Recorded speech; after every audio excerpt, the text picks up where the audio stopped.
నమస్తే. లా excellence Telugu current అఫైర్స్కి స్వాగతం. సరే, ముందుగా ఇవాల్టి కొటేషన్ ఏంటో చూద్దాం. ప్రైడ్, ఈగో మరియు ఇన్సెక్యూరిటీస్, ఇవన్నీ వేరే వాళ్ళ ప్రైడ్, ఇన్సెక్యూరిటీస్ ఇవన్నీ కూడా మన ఓన్ గ్రోత్కి అడ్డు కాకుండా చూసుకోవాలి. వేరే వాళ్ళంటే అది మన పేరెంట్స్ అవ్వచ్చు, మన చుట్టుపక్కల ఉన్న వాళ్ళు అవ్వచ్చు, మన ఫ్రెండ్స్ అవ్వచ్చు, ఎవరైనా అవ్వచ్చు.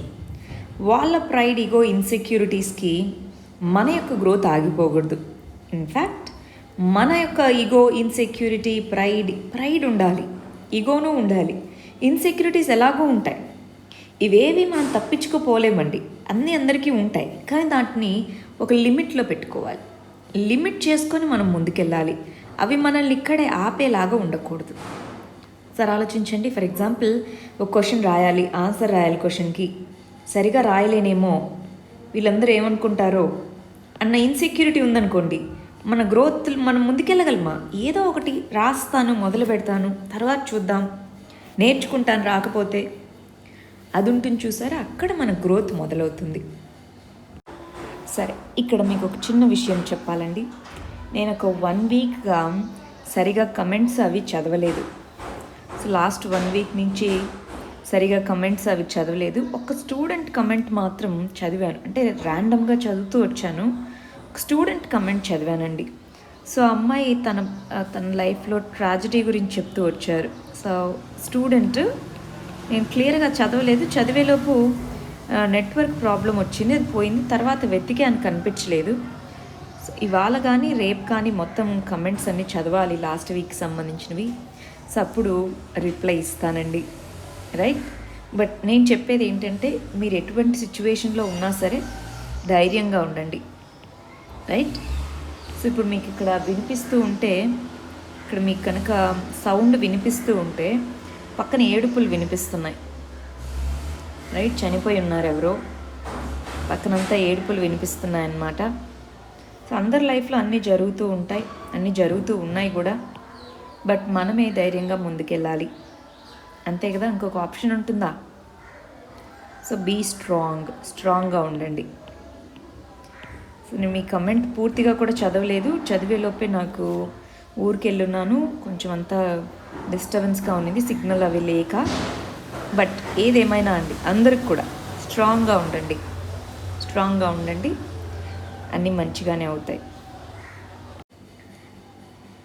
సరే, మరి ఇది మన లా ఎక్సలెన్స్కి సంబంధించి ఆన్లైన్ లైవ్ క్లాసెస్కి సంబంధించినది. సో మీరు ఈ నంబర్స్కి కాల్ చేసి డీటెయిల్స్ కావాలంటే కనుక్కోవచ్చు. సరే, మరి ఫస్ట్ మరియు సెకండ్కి సంబంధించిన ఆర్టికల్స్లోకి వెళ్ళే ముందు ప్రీవియస్ క్వశ్చన్స్, ప్రిలిమ్స్ క్వశ్చన్స్ ముందు వీడియోలో ఇచ్చిన వాటికి ఆన్సర్స్ చూద్దాం. ఆ తర్వాత మనం ఆర్టికల్స్లోకి వెళ్ళిపోదాం. ఫస్ట్ క్వశ్చన్ చూడండి. AIIB, Asian investment and infrastructure bank అనేటటువంటిది ఏదైతే ఉందో దానికి సంబంధించి ఇక్కడ ఒకసారి చూడండి. ఫస్ట్ స్టేట్మెంట్ వచ్చేసి, అది ఓన్లీ ఏషియన్ కంట్రీస్కి మాత్రమే లోన్ ఇస్తుంది అంటున్నారు. ఓన్లీ అన్న వర్డ్ అండర్లైన్ చేయండి. రెండోది చూడండి, ఓన్లీ ఏషియన్ కంట్రీస్ మాత్రమే దీంట్లో మెంబర్స్గా ఉండొచ్చు అంటున్నారు. ఓన్లీ అన్నది అండర్లైన్ చేయాలి. మూడోది, ఇండియా అన్నది ఫౌండింగ్ మెంబర్గా ఉంది, సెకండ్ లార్జెస్ట్ స్టేక్ హోల్డర్ ఈ బ్యాంక్లో ఉన్నారు. ఇది మనం ఎక్స్ప్లిసిట్గా చదివాం, మూడో స్టేట్మెంట్ కదా. ఆన్సర్ ఇది కరెక్టే అవుతుంది. 1, 2 మనకు తెలియదు. అప్పుడు మనం ఏం గుర్తు తెచ్చుకోవాలి? దీంట్లో 120+ కంట్రీస్కి మెంబర్షిప్ ఉంది అన్నారు, అవునా? ఒక ఏషియాలోనే ఇన్ని కంట్రీస్ ఉన్నాయా? లేవు. అంటే వేరే కాంటినెంట్స్ ఖచ్చితంగా ఉంటాయి కదా. సో అప్పుడు అవి మెంబర్స్ అయినప్పుడు వాటికి కూడా లోన్స్ ఇవ్వడం జరుగుతుంది, అంతే కదా అండి. లాజికల్గా ఆలోచించుకోండి. 120 పైగా దేశాలు ఉన్నాయంటే దాని మీనింగ్ ఏంటి? ఏషియాతో పాటు వేరే వేరే కాంటినెంట్స్లో ఉన్న కంట్రీస్ కూడా దీంట్లో మెంబర్స్గా ఉన్నాయని. సో మెంబర్స్ ఉన్నప్పుడు వాళ్ళకు లోన్స్ కూడా ఇవ్వాలి. సో అప్పుడు ఓన్లీ అన్న పదం ఉంది కాబట్టి ఇది తప్పవుద్ది, ఇది తప్పవుద్ది. సో ఆన్సర్ ఏమవుతుంది? ఏది కరెక్టో చెప్పండి అన్నారు. Answer C, 3 only. చాలామంది ఈ క్వశ్చన్కి ఇన్కరెక్ట్గా ఆన్సర్ చేశారు, చాలామంది అసలు ఆన్సర్ చేయట్లేదు. కమెంట్ సెక్షన్లో మీరు ఆన్సర్స్ ఇవ్వండి. ప్రిలిమ్స్కి సంబంధించి మీకు ఈజీ అనిపించినా కష్టం అనిపించినా సరే ఆన్సర్స్ ఇస్తూ ఉండండి. ఆ ట్రెండ్ గమనించు ఉండడానికి మనకి వీలవుతుంది. ఇక్కడ చూడాలి, బ్రెజిల్, సౌత్ ఆఫ్రికా వాటిని కూడా జాయిన్ అవ్వమని 2017లో అడిగింది, అవి జాయిన్ అయ్యాయి. ఇలా మనం చూస్తే ఏఐఐబి యొక్క స్కోప్ చాలా ఎక్కువగా ఉంది ఇప్పుడు, రైట్? సరే, రెండోది చూడండి. ఏది జూనోటిక్ డిసీజ్ కాదు అంటున్నారు? ఎబోలా, రేబిస్, స్వైన్ ఫ్లూ, ఈ 3 జూనోటిక్ డిసీజెస్. ఆన్సర్ ఏమవుతుంది? మీజిల్స్. డి అనేది ఆన్సర్. జూనోటిక్ అంటే ఏంటి? జంతువుల ద్వారా వ్యాప్తించేటటువంటివి, అంటే వైరస్, బ్యాక్టీరియా, ఇవి ఫస్ట్ జంతువులకు వస్తాయి, జంతువుల నుంచి హ్యూమన్స్కి వస్తాయి. అలాంటి డిసీజెస్ని మనము జూనోటిక్ అని పిలుస్తాం. థర్డ్ క్వశ్చన్ చూడండి. Telecom regulatory authority of India. So telecom regulatory authority of India అనేటటువంటిది టెలికాం సెక్టార్కి సంబంధించి ఏమైనా డిస్ప్యూట్స్ ఉంటే అవంతా కూడా telecom regulatory authority of India దగ్గరికి వెళ్తాయి అంటున్నారు. ఇంతకు ముందు అంటే 2000 సంవత్సరం కంటే ముందు టెలికాం సెక్టార్కి సంబంధించిన disputes telecom regulatory authority of ఇండియాకే వెళ్ళేవి. ఇప్పుడు మనకి telecom dispute settlement and appellate tribunal అంటున్నాము. Telecom dispute settlement and appellate tribunal. మనం నిన్న ఏజీఆర్ అనే దాని గురించి చదువుకుంటూ టీడీశాట్ అన్న చదువుకున్నాం, గుర్తుందా?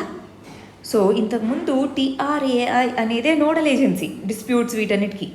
2000 సంవత్సరం నుంచి దీన్ని తీసుకొని రావడం జరిగింది. అప్పుడు ఒకటోది ఏమవుతుంది? తప్పు. రెండోది డిజిటల్ కమ్యూనికేషన్ కమిషన్ అన్నటువంటిది స్పెక్ట్రమ్ని అలొకేట్ చేస్తుంది ప్రైవేట్ ప్లేయర్స్కి, వీళ్ళందరికీ అంటున్నారు. అవునా? మనకి ఇంతకుముందు టెలికాం కమిషన్ అని ఉండేదండి.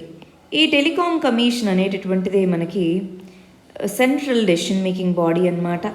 ఇది మనకి ఓవరాల్గా డెసిషన్స్, టెలికాం సెక్టార్కి సంబంధించిన డెసిషన్స్ అన్నీ ఇదే తీసుకుండేది. ఈ కంటెక్స్లో మరి ప్రైవేట్ ప్లేయర్స్కి స్పెక్ట్రమ్ అలొకేషన్ డెసిషన్స్ కూడా టెలికాం కమిషన్ అనే వాళ్ళం ఇంతకుముందు, ఇప్పుడు దాన్ని డిజిటల్ కమ్యూనికేషన్ కమిషన్ అంటున్నాం, ఇదే తీసుకుంటుంది. కాబట్టి 2 ఆప్షన్ కరెక్ట్, 1 తప్పు, 2 కరెక్ట్. కాబట్టి ఆన్సర్ బి 2 ఓన్లీ. 4 చూడండి. Wild life protection act. Wild life protection act 1972కి సంబంధించి 2 స్టేట్మెంట్స్ ఇచ్చి ఆ రెండిట్లో ఏది కరెక్టో చెప్పమన్నారు. ఒకటోది వర్మిన్స్. వర్మిన్స్ అంటే ఏంటి? ఏవైతే జంతువులు పంట పొలాల్ని వీటిని నాశనం చేస్తూ ఉంటాయో, వాటి సంఖ్య తగ్గిపోయినా కూడా పెద్దగా ఇబ్బంది రాదు అనుకుంటామో, వాటిని ఈ వైల్డ్ లైఫ్ ప్రొటెక్షన్ యాక్ట్ కింద వర్మిన్స్గా కేటగరైజ్ చేస్తారు. ఆ వర్మిన్స్ని చంపచ్చు, అంటే ఆ వర్మిన్స్ని ఎలిమినేట్ చేసే ఆప్షన్ వైల్డ్ లైఫ్ ప్రొటెక్షన్ యాక్ట్లో ఉంది. ఫర్ ఎగ్జాంపుల్ కొన్ని ప్రాంతాల్లో కోతులని వర్మిన్స్గా డిక్లేర్ చేయడం, ఇలా చేస్తూ ఉంటారనమాట. అది వైల్డ్ లైఫ్ ప్రొటెక్షన్ యాక్ట్ కింద ఉంది కాబట్టి 1వ ఆప్షన్ కరెక్ట్. రెండోది బయోడైవర్సిటీ. ఈ వైల్డ్ లైఫ్ ప్రొటెక్షన్ యాక్ట్ అనేది బయోడైవర్సిటీని ప్రొటెక్షన్ చేస్తుంది, అవునా? ఎస్. 2 కరెక్ట్, 1 కరెక్ట్, 2 కరెక్టే కాబట్టి ఆన్సర్ సి 1, 2. సరే, ముందుగా మనం ఫస్ట్ సెకండ్కి సంబంధించిన ఆర్టికల్స్ అన్నాం కదా. ఫస్ట్ ఆర్టికల్ చూద్దాం. కోర్ సెక్టార్ యొక్క అవుట్పుట్ అనేటటువంటిది 15% జూన్లో పడిపోయింది. కాకపోతే అట్లీస్ట్ ఫర్టిలైజర్స్ అనేటటువంటివి కొంచెం గ్రోత్ అనేది జరిగింది అని చెప్తున్నారు. నెగిటివ్ ట్రెండ్ అన్నది ఇంకొక 1-2 మంత్స్ కంటిన్యూ అవుతుంది, బట్ ఆ తర్వాత రివైవల్ అయితే కనిపిస్తుంది. ఇప్పటికే స్లోగా రివైవల్ అనేది కనిపిస్తుంది అని చెప్తున్నారు. దీన్ని మనం ఎకానమీలో ఇండస్ట్రియల్ గ్రోత్ అనేటటువంటి టాపిక్ కింద చదువుకుంటామండి. క్విక్గా దీంట్లో చూద్దాం. దీంట్లో మనం IIP index of industrial production అని, దాంట్లో స్పెసిఫిక్గా కోర్ సెక్టార్ అనేటటువంటి దాని కింద చూస్తాము. ఐఐపి అనేటటువంటి ఇండెక్స్ అనేటటువంటిది మనకి నేషనల్ స్టాటిస్టిక్స్ ఆఫీస్ ఎన్ఎస్ఓ అంటాము. ఎన్ఎస్ఓ అనేటటువంటిది ఐఐపి ఇండెక్స్ని మనకి రిలీజ్ చేయడం జరిగింది. ఈ ఐఐపి ఇండెక్స్ అనేటటువంటిది ఏ మినిస్ట్రీ రిలీజ్ చేస్తుంది? Ministry of statistics and programme implementation అన్నటువంటిది ఈ ఇండెక్స్ని మనకి రిలీజ్ చేస్తుంది. కోర్ సెక్టార్ అనేటటువంటిది కూడా దీంట్లోనే క్యాలిక్యులేట్ చేస్తారు. మరి ఆ బేసిక్స్ ఏంటో ఒకసారి చూద్దాము. దీనికి సంబంధించి ఇక్కడ ఏమేమి నెంబర్స్ ఉన్నాయో మనం గుర్తుపెట్టుకోవాల్సిన అవసరం లేదు, ఎందుకంటే అవి మారుతూ వస్తాయి, మనకి ప్రతి నెల మారుతాయి. ఫస్ట్ అయితే ఒకసారి ఇక్కడ గమనించండి.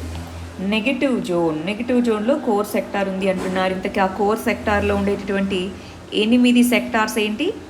8 సెక్టార్స్ వచ్చి coal, crude oil, natural gas, refineries, fertiliser, steel, cement, electricity. ఇవి 8 దీంట్లో ఉన్నాయి. వీటి మొత్తంలో చూసుకుంటే రిఫైనరీ ప్రోడక్ట్స్ ఎక్కువ వెయిటేజ్ ఉంది ఈ ఇండెక్స్లో. ఆ తర్వాత ఆ తర్వాత ఎలక్ట్రిసిటీకి ఎక్కువ వెయిటేజ్ ఉంది, ఆ తర్వాత స్టీల్కి ఎక్కువ వెయిటేజ్ ఉంది. సో ఎక్కువ వెయిటేజ్ ఏది, అసెండింగ్ ఆర్డర్, డిసెండింగ్ ఆర్డర్ అలా కూడా అడుగుతూ ఉంటారు. దేనికి లోయెస్ట్ వెయిటేజ్ ఉంది, దేనికి హయ్యెస్ట్ వెయిటేజ్ ఉంది, అలా ప్రిలిమ్స్లో అడుగుతూ ఉంటారండి. సో చూసుకుంటూ ఉండాలి. ప్రస్తుతానికైతే చెప్తుంది ఏంటి, డిక్లైన్ కనిపిస్తుంది, ఎకానమిక్ రివైవల్ కనిపించట్లేదు. కాకపోతే ఈ కోర్ సెక్టార్ అనేది ఇండస్ట్రియల్ గ్రోత్లో 40% మాత్రమే, మిగిలిన 60% అనేది మిగిలిన ఇండస్ట్రీస్ అన్నమాట. సో మిగిలిన 60%లో కొద్దిగా అయినా సరే ఇంప్రూవ్మెంట్ కనిపిస్తుంది. దీంట్లో మాత్రం నెగిటివ్ జోన్కి వెళ్ళింది అని చెప్తున్నారు. నెక్స్ట్ ఆర్టికల్ వచ్చేటప్పటికి సోషల్ జస్టిస్ అన్న దాంట్లో చదువుకుంటాము. ఎడ్యుకేషన్ అన్న కాన్సెప్ట్ కింద మనం దీన్ని చదువుకుంటామండి. ఇక్కడ మనకు తెలుసు రీసెంట్గా నేషనల్ ఎడ్యుకేషన్ పాలసీ అన్న దాన్ని ప్రపోజ్ చేయడం జరిగింది. దానికి సంబంధించి ఆల్రెడీ 2 డేస్గా మనం వీడియోస్ చూసాము. దాంట్లో recent policy national education policy 2020 అనేటటువంటిది ఏదైతే ఉందో దాంట్లో మీడియం ఆఫ్ ఇన్స్ట్రక్షన్ అనేటటువంటిది 5వ తరగతి వరకు, అంటే క్లాస్ 5 వరకు వీలైతే మదర్ టంగ్లో చెప్పాలి అన్నారు. అవునా, మ్యాండేటరీ అని చెప్పలేదు, వీలైనంత వరకు మదర్ టంగ్లో ఇది చెప్పండి అని అన్నారనమాట.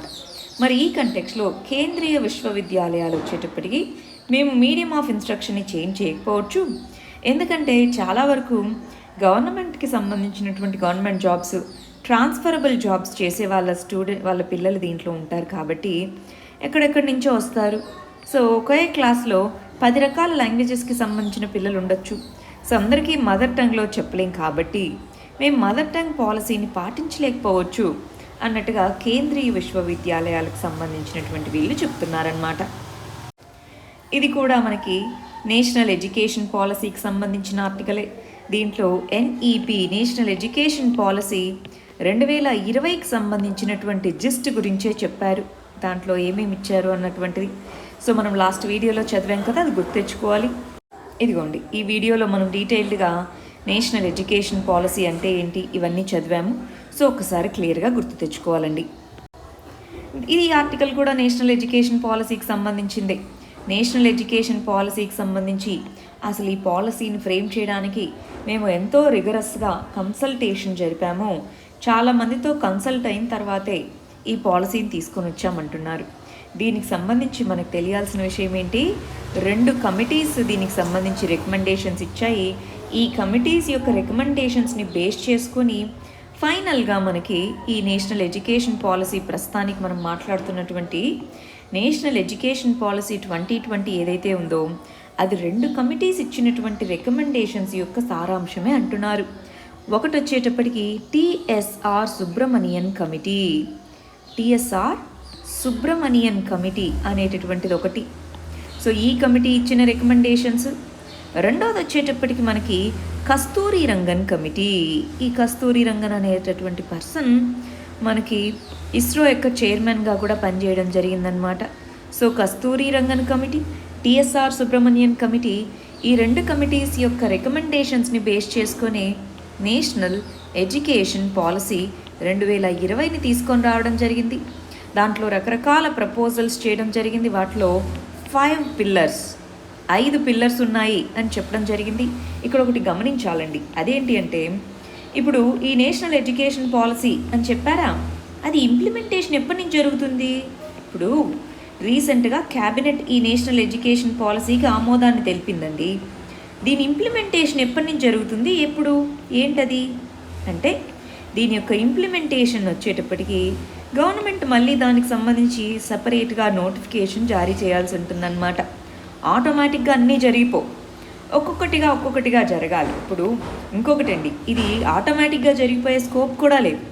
దానికి కావాల్సిన ఇన్ఫ్రాస్ట్రక్చర్ చాలా హ్యూజ్గా ఉంది. దానికి కావాల్సిన హ్యూమన్ రీసోర్సెస్ని ప్లాన్ చేసుకోవాలి, డెవలప్ చేయాలి, అంతే కదా. ఇప్పుడు ఎర్లీ ఎడ్యుకేషన్ అన్నారు, దానికి కావాల్సిన రీసోర్సెస్ కానీ, ఇన్ఫ్రాస్ట్రక్చర్ కానివ్వండి, పాలసీ సెటప్ కానివ్వండి, ఇవన్నీ చాలా ఉన్నాయి. పాలసీ తీసుకొని రాగానే దాన్ని ఇంప్లిమెంట్ చేస్తారు అని కాదు. ఆ డైరెక్షన్లో 2030 కల్లా మనము దాంట్లో చెప్పబడినటువంటి ఇంప్లిమెంట్ చేయాలి అని, అంటే 10 సంవత్సరాల టైం ఫ్రేమ్ అనేది ఇవ్వడం జరిగింది. ఈ నేషనల్ ఎడ్యుకేషన్ పాలసీని ఈ మంత్లోనో నెక్స్ట్ మంత్లోనో ఇంప్లిమెంట్ చేస్తారని కాదు. 10 సంవత్సరాల టైం గ్యాప్ అనేటటువంటి దాంతో ఉంది. ఈ 10 ఇయర్స్లో ఉన్న ప్రొవిజన్స్ అన్నీ కూడా ఇంప్లిమెంట్ చేయాలి అని. దాని మీనింగ్ చేయకపోతే గవర్నమెంట్కి పార్లమెంటులో అడుగుతారు అని కాదండి. ఇంప్లిమెంట్ చేయడానికి పాలసీని, దీంట్లో ఉన్న ప్రొవిజన్స్ని బడ్జెట్లో అలాగా రకరకాల చట్టాల ద్వారా, బడ్జెట్ ద్వారా, స్కీమ్స్ ద్వారా దీన్ని ఇంప్లిమెంట్ చేయొచ్చు. అర్థమవుతుంది. ఒకటేసారి పాలసీ రాగానే ఇంప్లిమెంట్ చేసేస్తారని మీనింగ్ కాదు. చాలామంది డౌట్స్లో అడిగారు, ఒకసారి గమనించండి. నెక్స్ట్ ఆర్టికల్ వచ్చేటప్పటికి ఆంధ్రప్రదేశ్ యొక్క గవర్నర్ 3 క్యాపిటల్స్ బిల్ని అప్రూవ్ చేయడం జరిగింది అని చెప్తున్నారు. మరి ఒకసారి మన వాళ్ళు ఎవరైనా సరే ఏపీకి సంబంధించిన స్టూడెంట్స్ ఉంటే వెరీ వెరీ ఇంపార్టెంట్ అండి. ఏపీ స్టూడెంట్స్ దీనికి సంబంధించి క్లియర్గా చదువుకోవాలి. నేను ఇక్కడ దీన్ని ఎక్స్ప్లెయిన్ చేయట్లేదు. ఒకసారి ఈ త్రీ క్యాపిటల్స్ బిల్ అనే దాన్ని 2 రకాల పాయింట్ ఆఫ్ వ్యూస్ నుంచి చదువుకోవచ్చు. ఒకటి పొలిటికల్ పర్స్పెక్టివ్లో అసలు ఎందుకు చేశారు ఏంటి ఇలా చదువుకునేది. 2 మన యొక్క ఎగ్జామ్ పర్స్పెక్టివ్లో మనం పొలిటికల్ ఒక్కటే కాకుండా పొలిటికల్గా, ఎకనామిక్గా, సొసైటల్గా, అడ్మినిస్ట్రేటివ్గా ఇలా రకరకాల పర్స్పెక్టివ్స్ నుంచి ఈ పర్టికులర్ టాపిక్ని అప్రోచ్ చేసుకోవాలి. ఓన్లీ పొలిటికల్గా చూస్తే సరిపోదు. అన్ని వ్యూ పాయింట్స్ నుంచి ఈ పర్టికులర్ కాన్సెప్ట్ని మీరు చదువుకోవాల్సి ఉంటుంది. So right. సో ఒకసారి పాలిటీ అన్న సబ్జెక్ట్స్లో మనం దీన్ని చదువుకుంటామన్నమాట. వీలైతే దీని గురించి డీటెయిల్డ్గా చదవడానికి ప్రయత్నించండి. నెక్స్ట్ ఆర్టికల్ వచ్చేటప్పటికి ఆఫ్ఘనిస్తాన్లో ఉన్నటువంటి సిచ్యువేషన్ గురించి. దీన్ని మనం ఇంటర్నేషనల్ రిలేషన్స్లో ఆఫ్ఘనిస్తాన్ కాన్ఫ్లిక్ట్ అన్న ఇష్యూ గురించి చదువుకుంటాం. రీసెంట్గా అక్కడ ఏం జరుగుతుంది? తాలిబాన్స్ సీజ్ ఫైర్ని ప్రకటించడం జరిగింది. సీజ్ ఫైర్ అంటే మీనింగ్ ఏంటి? ఇదిగో ఈ కొన్ని రోజులు మేము ఎటువంటి అటాక్స్ జరపము అని చెప్పేసి. సో ఈ సీజ్ ఫైర్ని ఇప్పుడు దీన్ని ఆపర్చునిటీగా తీసుకొని ఇంట్రా ఆఫ్ఘనిస్తాన్ టాక్స్ అంటున్నారు. సో ఇంతకీ తాలిబాన్స్ సీజ్ ఫైర్ అన్నారు కదా, ఈ సీజ్ ఫైర్ అంటే ఏంటో తెలుసుకుందాము. రెండోది ఇంట్రా ఆఫ్ఘాన్ డైలాగ్ లేదా ఇంట్రా అంతర్గతంగా ఆఫ్ఘనిస్తాన్కి సంబంధించి ఆఫ్ఘనిస్తాన్లో ఉన్నటువంటి గ్రూప్స్ మధ్య టాక్స్ లేదా డైలాగ్ అనేది ప్రమోట్ చేయాలి అంటున్నారు. మరి ఏంటి ఆ టాక్స్ ఏంటి అన్నది తెలుసుకుందాం. మూడోది దోహా అగ్రిమెంట్ అన్నది మనం తెలుసుకోవాలండి. దోహా అగ్రిమెంట్ అన్నటువంటిది యుఎస్ఏ మరియు తాలిబాన్స్ మధ్య జరగడం జరిగింది. మరి ఈ దోహా అగ్రిమెంట్ అంటే ఏంటో ఒకసారి తెలుసుకుందామా. దోహా అగ్రిమెంట్ అంటే ఏంటో, తాలిబాన్స్కి సంబంధించి సీజ్ ఫైర్ అంటే ఏంటో, ఇంట్రా ఆఫ్ఘన్ టాక్స్ అంటే ఏంటో ఒకసారి మనం తెలుసుకుందాం.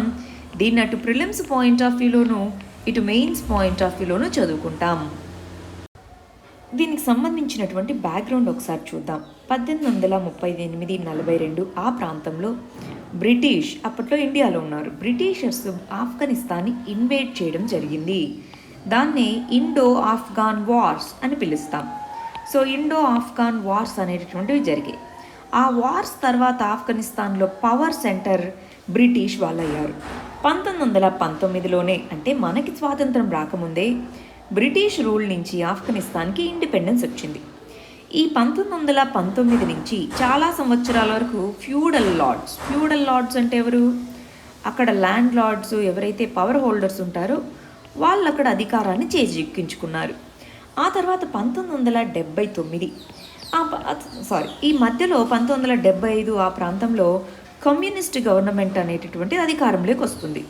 మరి ఈ కమ్యూనిస్ట్ గవర్నమెంట్ని పడగొట్టడానికి దాంట్లో ఉండేటటువంటి కొన్ని గ్రూప్స్ యుఎస్ఏ చూస్తున్నాయన్న ఉద్దేశంతో అప్పట్లో సోవియట్ యూనియన్, యుఎస్ఎస్ఆర్ అంట, ఈ సోవియట్ యూనియన్ ఆఫ్ఘనిస్తాన్ మీదకి వార్కి వెళ్తుంది. అలా వార్కి వెళ్ళి 10 సంవత్సరాల వరకు వార్ చేసినప్పటికీ ఏమీ ఇంపాక్ట్ ఉండదు. చాలామంది సోవియట్ సైనికులు చనిపోతూ ఉంటారు, ఆఫ్ఘనిస్తాన్లో పీస్ ప్రాసెస్ ఉండదు. ఇలా జరుగుతూ ఉన్న నేతృత్వంలో సోవియట్ యూనియన్ అక్కడి నుంచి విత్డ్రాల్ వెనక్కి వచ్చేస్తుంది. కొన్ని సంవత్సరాలకే యుఎస్ఎస్ఆర్ ఏమైపోతుంది? డిసింటిగ్రేట్, ముక్కలుగా విడిపోతుందన్నమాట. డిసింటిగ్రేషన్ అనేది జరిగిపోతుంది. అప్పటికే అల్ ఖైదా గ్రూప్స్ అనేవి దీంట్లో ఫామ్ అయి ఉంటాయి. అల్ ఖైదా అనేటటువంటి గ్రూప్స్, ఇవి ఇనీషియల్గా యుఎస్ఎస్ఆర్ని ఫైట్ చేయడానికి అక్కడ ఫామ్ అయిన గ్రూప్స్. సో అందుకని యుఎస్ఏ వీటికి సపోర్ట్ చేసి ఉంటుంది, ఆర్మ్స్ ఇచ్చి సపోర్ట్ చేసి ఉంటుంది, ఫండింగ్ అదంతా. సో ఇది పెద్ద టెర్రరిస్ట్ గ్రూప్గా ఫామ్ అవుతుంది. ఆ తర్వాత యుఎస్ఎస్ఆర్ వచ్చేసిన తర్వాత ఎవరు అక్కడ పవర్ని హోల్డ్ చేసుకోవాలన్నది కాన్ఫ్లిక్ట్ అవుతుంది. అల్ ఖైదా అని రకరకాల గ్రూప్స్ ఫామ్ అవుతాయి. ఆ టైంలోనే తాలిబాన్ అనేటటువంటి గ్రూప్స్ కూడా ఫామ్ అవుతాయన్నమాట యుఎస్ఎస్ఆర్ బయటికి వెళ్ళాక. ఈ తాలిబాన్ అనేటటువంటి గ్రూపు కొద్ది సంవత్సరాలు దాని పవర్ కూడా ఉంటుంది. అలా ఉన్న టైంలో తాలిబాన్స్ పవర్లో ఉన్న టైంలోనే 2001లో యుఎస్ఏ మీద యుఎస్ఏ యొక్క ట్విన్ టవర్స్ మీద బిన్ లాడెన్ వీళ్ళు అటాక్ చేస్తారు. దాంతో వీళ్ళంతా ఆఫ్ఘనిస్తాన్లోనే ఉన్నారు, వాళ్ళు మాకు అప్పగించండి అని అడుగుతుంది యుఎస్ఏ. అప్పుడున్నటువంటి తాలిబాన్ గవర్నమెంట్ పెద్దగా రెస్పాండ్ అవ్వదు. దాంతో యుఎస్ఏ ఆఫ్ఘనిస్తాన్ మీదకి వార్కి వెళ్తుంది. అలా వార్కి వెళ్ళి చూస్తే అక్కడ తాలిబాన్స్కి సంబంధించి అందరూ ఉంటారు, కానీ బిన్ లాడెన్ ఉన్నాడు. పాకిస్తాన్లో ఉంటే అక్కడ ఎందుకు ఉంటారు? పాకిస్తాన్లో ఉంటాడు అనమాట. సరే, 2004 కల్లా అక్కడ ఉన్న తాలిబాన్ గవర్నమెంట్ని పడగొట్టి కొత్త కాన్స్టిట్యూషన్, కొత్త గవర్నమెంట్ అంటారు. కానీ ఈ తాలిబాన్స్కి ప్రాబల్యం అనేటటువంటిది సౌత్ వెస్ట్ ప్రాంతంలో, అంటే పాక్ బార్డర్ ఉన్నటువంటి ఏరియా ఉంది చూసారా, ఈ ప్రాంతంలో తాలిబాన్స్కి ఎక్కువ ఇంపార్టెన్స్ ఉంటుంది. అదంతా కొండ ప్రాంతాలు. నార్త్ ప్రాంతంలో డెమోక్రటిక్ ఫోర్సెస్ అంటారు. నార్త్ ప్రాంతంలో ఏమో డెమోక్రటిక్ ఫోర్సెస్, సౌత్ ప్రాంతంలో ఏమో ఇందాక చెప్పినట్టు తాలిబాన్స్. వీళ్ళ యొక్క రోల్ ఎక్కువగా ఉంటుంది. సో అందుకని స్టెబిలిటీ అనేది ఉండదన్నమాట. స్టెబిలిటీ అనేటటువంటిది ఉండదు. సో మరి వెస్ట్రన్ ప్రాంతము, ఈ ప్రాంతాల్లో తాలిబాన్స్ ఎప్పుడు అటాక్ చేస్తూ ఉంటారు. సో అందుకని యుఎస్ఏ అలాగే ఉండి తాలిబాన్స్ మీద ఫైట్ చేస్తూ ఉంటుంది. 2014లో యుఎస్ఏ ఒకటే వెళ్ళలేదండి. 2001లో యుఎస్ఏతో పాటు యుఎస్ఏ యొక్క ఫ్రెండ్స్ ఎవరైతే ఉంటారో, నేటో అని పిలుస్తాము. నేటో అంటే ఏంటి?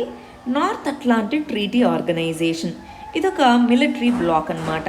సో ఇదేం చెప్తుంది? బ్లాక్ అనేటటువంటిది మనల్లో ఎవరి మీదైనా సరే అటాక్ జరిగింది లేదా మన సెక్యూరిటీకి ముప్పు జరిగిందంటే మిగిలిన వాళ్ళందరూ కూడా రెస్పాండ్ అవ్వాలి అని చెప్పేసి. సో అందువల్ల యుఎస్ఏ మీద అటాక్ జరిగింది కాబట్టి నాటో ఫోర్సెస్ అన్నీ ఆఫ్ఘనిస్తాన్ మీద దాడికి వెళ్తాయి. నేటో ఫోర్సెస్లో యూకే, ఫ్రాన్స్, యుఎస్ఏ ఈ మూడు బలంగా ఆఫ్ఘనిస్తాన్ మీదకి వార్కి వెళ్ళాలని ప్రపోజ్ చేస్తాయి. సో ఆ టైంలో విత్డ్రాల్, ఇంకెంత జరిగినా అక్కడ ఇన్స్టెబిలిటీ తప్ప ఏముండట్లేదు, వెనక్కి వెళ్ళిపోవాలి అని ప్రపోజ్ చేస్తాయి. అప్పటి నుంచి చూస్తున్నప్పటికీ అక్కడ ఉన్న సిచ్యువేషన్లో శాంతియుత ప్రక్రియలు ఏమీ మొదలుగావు. దాంతో ఎలా వెళ్ళాలి అని చూస్తూ ఉండగా మనకి ఇప్పుడు 2020లో దోహా ట్రీటీ అనేటటువంటిది, దోహా అగ్రిమెంట్ అన్నాము. ఈ దోహా అగ్రిమెంట్ వచ్చేటప్పటికి తాలిబాన్స్ మరియు యుఎస్ఏ మధ్యలో జరిగిందనమాట. దీని ప్రకారం ఏంటి? ఇదిగో మేము ఇక్కడి నుంచి వెళ్ళిపోతాము, తాలిబాన్ ఎవరినైతే తాలిబాన్స్లో ప్రిజనర్స్గా చేసుకున్నామో వాళ్ళందరినీ విడిచిపెడతాము అని చెప్పి యుఎస్ఏ తాలిబాన్స్కి చెప్తుంది. సరే, మేము కూడా పీస్ఫుల్గానే ఉంటాము అన్నారు. కానీ తాలిబాన్ ఒకటే కాదు కదా, మనం ఏమన్నాము, సౌత్లో వెస్ట్లో తాలిబాన్ ఉంది, కానీ మిగిలిన చోట్ల వేరే వాళ్ళు ఉన్నారు కదా. సో అందుకని వాళ్ళందరి యొక్క కోఆర్డినేషన్ కూడా కావాలి గవర్నమెంట్ని ఎస్టాబ్లిష్ చేయాలంటే. అందుకే ఇంట్రా ఆఫ్ఘాన్ టాక్స్, ఆఫ్ఘనిస్తాన్లో ఉన్న కమ్యూనిటీస్ ఇంట్రా ఆఫ్ఘాన్ టాక్స్ అనేటటువంటివి ఉండాలి అని చెప్తుంటారనమాట. సో దానికి ప్రాముఖ్యతనివ్వాలి. సీజ్ ఫైర్ అనేది ప్రకటించడం జరిగింది కదా, తాలిబాన్స్ ఎలాగూ అని చెప్తున్నారు. సో దీంట్లో ఇండియా రోల్ ఏంటి, ఇదంతా ఏంటి అన్నది మనం ఇంకొక ఏదన్నా కంటెక్స్ట్ వచ్చినప్పుడు చూద్దాం. బట్ ఇవాళ అయితే క్లారిటీ వచ్చిందా? అసలు ఆఫ్ఘనిస్తాన్లో కాన్ఫ్లిక్ట్ ఏంటి, దాంట్లో ఉన్న సిచ్యువేషన్ ఏంటి, తాలిబాన్స్ ఎవరు, ఇదంతా ఆల్రెడీ మనము రెగ్యులర్గా ఫాలో అవుతున్న స్టూడెంట్స్కి ఐడియానే ఉండుంటుంది. బట్ కొత్తగా కూడా చాలామంది ఉన్నారు కాబట్టి మీకు వీలవుతుంది, ఆల్రెడీ విన్న వాళ్ళకి రివిజన్గా అవుతుందని ఇదంతా క్లియర్గా చెప్తున్నాను. నెక్స్ట్ ఆర్టికల్ వచ్చేటప్పటికి ఈఐఏ, దానికి సంబంధించి. సో ఈఐఏ ప్రాసెస్ని డైల్యూట్ చేయడము అన్నటువంటిది, ఇంకా ఆ పాత్ర అలా ముందుకెళ్ళామంటే మళ్ళీ వెనక్కి తిరిగి రాలేమో అంటున్నారు. దీన్ని మనం ఎన్విరాన్మెంట్ అన్న టాపిక్లో చదువుకుందాము. ఎన్విరాన్మెంటల్ ఇంపాక్ట్ అసెస్మెంట్ అన్న కాన్సెప్ట్ కింద చూద్దాము. ఈఐఏ అంటే ఏంటో, దానికి సంబంధించిన డీటెయిల్స్ ఏంటో, న్యూ డ్రాఫ్ట్ ఏంటో, దానికి సంబంధించి క్రిటిసిజం ఏంటో, ఇవంతా కూడా మనం 27th 26th వీడియోలో చూసాము. ఒకసారి క్విక్గా రివిజన్ చేసుకోవాలండి. మీకు దీనికి సంబంధించిన నోట్స్ కూడా ఉంటుంది. దీనికి సంబంధించి 2 రకాలైన నోట్స్లు ఉంటాయి. ఒకటి హ్యాండ్ రిటన్ నోట్స్ ఉంటుంది, 2 ఇప్పుడు నేను మీకు ఏదైతే చెప్తున్నానో ఆ పీడిఎఫ్ని కూడా అప్లోడ్ చేయడం జరుగుతుంది. ఆ 2 లింక్స్ అనేటటువంటివి మీకు వీడియో కింద డిస్క్రిప్షన్లో ఉంటాయి, అవి మీరు చూసుకోవచ్చు. రైట్, చాలామందికి తెలియదు అనుకుంటాను. ఇప్పుడు నేను ఏదైతే మాట్లాడుతున్నానో దాన్ని తెలుగులో రాసి ఒక hand written notes next day upload చేయడం జరుగుతుంది. పీడిఎఫ్ వచ్చేసి వీడియో అయిపోయిన వెంటనే అప్లోడ్ చేయడం జరుగుతుంది. ఆ రెండు కూడా మీరు వీడియో డిస్క్రిప్షన్లో ఉన్న లింక్ ద్వారా డౌన్లోడ్ చేసుకోవచ్చు. ఇదిగోండి, ఈ ఆర్టికల్ కూడా ఎన్విరాన్మెంటల్ రెగ్యులేషన్ గురించే చెప్తున్నారు. సో ఓవరాల్గా చెప్తున్నది ఏంటి అంటే అండి, ఈ ఈఐఏ అనేటువంటిది ఏదైతే ఉందో ఇది మనము ప్రికాషనరీ ప్రిన్సిపల్గా పెట్టుకున్నాము. అంటే ఏదైనా ఒక కన్స్ట్రక్షను, ఒక ఇండస్ట్రీ రాకముందే మనము చర్యలు తీసుకుంటున్నాం, దాని ఇంపాక్ట్ ఏముండొచ్చు అని కనుక్కుంటున్నాం. ఆ కనుక్కొని దాన్ని బేస్ చేసుకొని మనం ఏం చేస్తున్నాము, ఈ ఈఐఏ అనేటటువంటిది ఇదిగో ముందుగానే చెప్పి మనకు ఒకవేళ అది కుదరదు అనుకుంటే అక్కడ ప్రాజెక్ట్కి అప్రూవల్ ఇవ్వకుండా ఉంటే ఎన్విరాన్మెంట్కి ఇంపాక్ట్ అనేది తక్కువ ఉంటుంది కదా, అందువల్ల. సో ముందుగానే ప్రీ అప్రూవల్ ప్రాసెస్ అన్నమాట ఎన్విరాన్మెంట్కి సంబంధించి. సో మనం దీన్ని డైల్యూట్ చేసుకుంటూ వెళ్ళే కొద్దీ పాడైపోయిన ఎన్విరాన్మెంట్ మళ్ళీ వెనక్కి వస్తుందా? రాదు. సో మళ్ళీ స్ట్రింజెంట్ చేయాలంటే ఒక్కసారి లూజ్ చేసిన తర్వాత రెగ్యులేషన్ని మళ్ళీ దాన్ని టైట్ చేయడం అనేది కష్టమవుతుంది.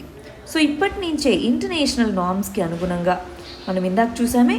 సో ఆ వీడియోలో మీకు ఏ ఇంటర్నేషనల్ నార్మ్స్, ఏ చట్టాలకు అనుగుణంగా, ఏ కన్వెన్షన్స్కి అనుగుణంగా ఈ ఈఐఏ ఉందో మనకు తెలుస్తుంది. సో వాటికి అనుగుణంగా మనం ముందుకెళ్ళాలి, అది ఇక్కడ చెప్తున్నటువంటిది. చూడండి, ఇది కూడా ఈఐఏకి సంబంధించి ఈఐఏ డ్రాఫ్ట్ రిలీజ్ చేయడం జరిగింది.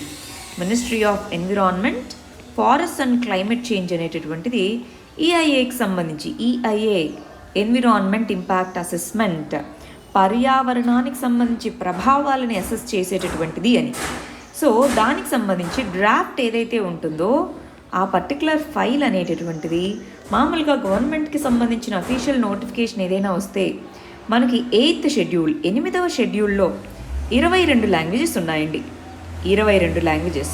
ఈ 22 లాంగ్వేజెస్లోకి ట్రాన్స్లేట్ చేయాలి అఫీషియల్ డాక్యుమెంట్స్ని. ఏదైతే పబ్లిక్ ప్రజల నుంచి రెస్పాన్స్ కావాలి, ప్రజల నుంచి కమెంట్స్ కావాలి అనుకుంటే ఖచ్చితంగా దాన్ని 22 లాంగ్వేజెస్లోకి దాన్ని ట్రాన్స్లేట్ చేసుకుంటేనే కదా. ఇప్పుడు నాకు తెలుగు మాత్రమే వచ్చు అనుకోండి, మరి అది ఇంగ్లీష్లోనో హిందీలోనో ఉంది, నాకు ఎలా అర్థమవుతుంది? సో అందుకని గవర్నమెంట్ యొక్క రెస్పాన్సిబిలిటీ, స్టేట్ గవర్నమెంట్ యొక్క రెస్పాన్సిబిలిటీ దాన్ని లోకల్ లాంగ్వేజ్లో ట్రాన్స్లేట్ చేయడం. అన్ని లాంగ్వేజెస్లోకి మన దాంట్లో 1000కి పైగా లాంగ్వేజెస్ ఉన్నాయి. కానీ 8వ షెడ్యూల్లో రాజ్యాంగంలో మెన్షన్ చేసిన 22 లాంగ్వేజెస్లకు కూడా చేయకపోతే ఎట్లా? అది ఇక్కడ చెప్తున్నటువంటిది. మన ఆర్టీఐని ఫైల్ చేస్తే తెలిసిన విషయం ఏంటంటే ఓన్లీ 3 భాషల్లో మాత్రమే దీన్ని ట్రాన్స్లేట్ చేశారు, మిగిలిన భాషల్లో చేయలేదు. మినిమం 8th షెడ్యూల్లో ఉండే 22 లాంగ్వేజెస్లోకైనా సరే ట్రాన్స్లేట్ చేయాలి కదా, అంతేనా కాదా అండి? సో అది ఇక్కడ చెప్తున్నటువంటి విషయం. ప్రిలిమ్స్ పాయింట్ ఆఫ్ వ్యూలో గుర్తుపెట్టుకోండి. నెక్స్ట్ ఆర్టికల్ చూడండి, అస్సాంలో వరదలకు సంబంధించి. దీని గురించి కూడా మనం ఆల్రెడీ చదువుకున్నాం. డిజాస్టర్ మేనేజ్మెంట్లో ఫ్లడ్స్, వరదలు అన్న దాని కింద చదువుకుంటాము. ఇంతకీ అస్సాంలో రికరెంట్ ఫ్లడ్స్, ప్రతి ఇయర్ ఎందుకు ఫ్లడ్స్ వస్తాయి అన్నది మనం తెలుసుకోవాలి. రెండోది, సరే ఆ ఫ్లడ్స్కి ఉండేటటువంటి రీజన్స్ ఏంటి, ఆ ఫ్లడ్స్ రావడానికి రీజన్స్ ఏంటి? మూడోది, దానివల్ల ఏ విధమైనటువంటి ఇంపాక్ట్ ఉంటుంది, దానికి సంబంధించి వే ఫార్వర్డ్ ఏంటి. ఆల్రెడీ ఇది మీరు చదివి ఉన్నారు. దీనికి సంబంధించి మెయిన్స్ క్వశ్చన్కి కూడా ఆన్సర్ రాస్తున్నారు చాలామంది, రైట్? గుర్తు తెచ్చుకుంటున్నారా? సో ప్రీవియస్గా ఎవరైనా వీడియో మిస్ అయ్యి ఉంటే ఒక్కసారి చూడండి, దీని ఫ్రేమ్వర్క్ ఎలాగో నేను చెప్తాను. చూడండి, ఇలా రాసుకుంటాం. రీజన్స్ ఏంటి వరదలకి, దాని యొక్క ఇంపాక్ట్స్ ఏంటి. ఇంపాక్ట్స్లో సోషియో ఎకనామిక్ ఇంపాక్ట్స్, రెండోది వచ్చేటప్పటికి ఎన్విరాన్మెంటల్ ఇంపాక్ట్స్, అలా రాసుకుంటాం. వే ఫార్వర్డ్, ఫ్లడ్స్ని అరికట్టడానికి ఏం చేయాలి అని. నేను ఒక పని చేస్తానండి, మన టెలిగ్రామ్ ఛానల్ ఉందా, ఈ టెలిగ్రామ్ ఛానల్లో ఓవరాల్గా డిజాస్టర్ మేనేజ్మెంట్కి సంబంధించి మన మెటీరియల్ ఒకటి ఉంది. ఆ మెటీరియల్లో మీకు ఫ్లడ్స్ వాటన్నిటి గురించి నోట్స్ ఉంటుంది. సో అదొక్కసారి మీరు చూసుకున్నారనుకోండి, మీకు ఒక క్లారిటీ వస్తుంది. నెక్స్ట్ ఆర్టికల్ వచ్చేటప్పటికి ఎన్జిటి, నేషనల్ గ్రీన్ ట్రిబ్యునల్, జాతీయ హరిత ట్రిబ్యునల్ అంటాము. ఇది డిస్కంటెంట్ అంటే ఏంటి, ఎన్విరాన్మెంట్ మినిస్ట్రీ తీసుకుంటున్నటువంటి చర్యలతో మేమంత సాటిస్ఫైడ్గా లేము, మాకంత మంచిగా లేదు అని చెప్పడం అన్నమాట. సో దీన్ని మనం ఎన్విరాన్మెంట్ అన్న దాని కింద, ఎన్విరాన్మెంట్ క్లియరెన్స్ అన్నటువంటి దీని కింద చదువుకుంటామన్నమాట. సరే, ఫస్ట్ ఇక్కడ ఏం చెప్తుంది, ఇంతకీ ఈ ఎన్జిటి ఎవరు ఇలా చెప్పడానికి? నేషనల్ గ్రీన్ ట్రిబ్యునల్ అంటే ఏంటి? ఇక్కడ ఎన్విరాన్మెంటల్ క్లియరెన్స్ అంటున్నారు. ఈ ఎన్విరాన్మెంటల్ క్లియరెన్స్ అంటే ఏంటి ఇంతకీ? ఇవి రెండు మనం చూద్దామండి. ఫస్ట్ ఎన్జిటి అనేటటువంటిది కాన్స్టిట్యూషనల్ బాడీయో స్టాట్యూటరీ బాడీయో ఏంటో మనం ఒకసారి చూద్దాం, సరేనా? ఫస్ట్ ఇక్కడ గమనించండి, నేషనల్ గ్రీన్ ట్రిబ్యునల్. ఇది 2010లో నేషనల్ గ్రీన్ ట్రిబ్యునల్ చట్టము అనే దాని కింద ఏర్పాటు చేయడం జరిగింది. అంటే దాని మీనింగ్ ఏంటి? ఇది ఒక స్టాట్యూటరీ బాడీ, అంతేనా? సరే, మరి కాన్స్టిట్యూషన్లో ఏదైనా ప్రొవిజన్స్ని ఇది సపోర్ట్ చేస్తుందా? Yes. Article 21 right to life and లిబర్టీలో రైట్ టు హెల్దీ ఎన్విరాన్మెంట్ కూడా మన లైఫ్లో ఒక పార్టే కదా, సో దాన్ని సపోర్ట్ చేస్తుంది.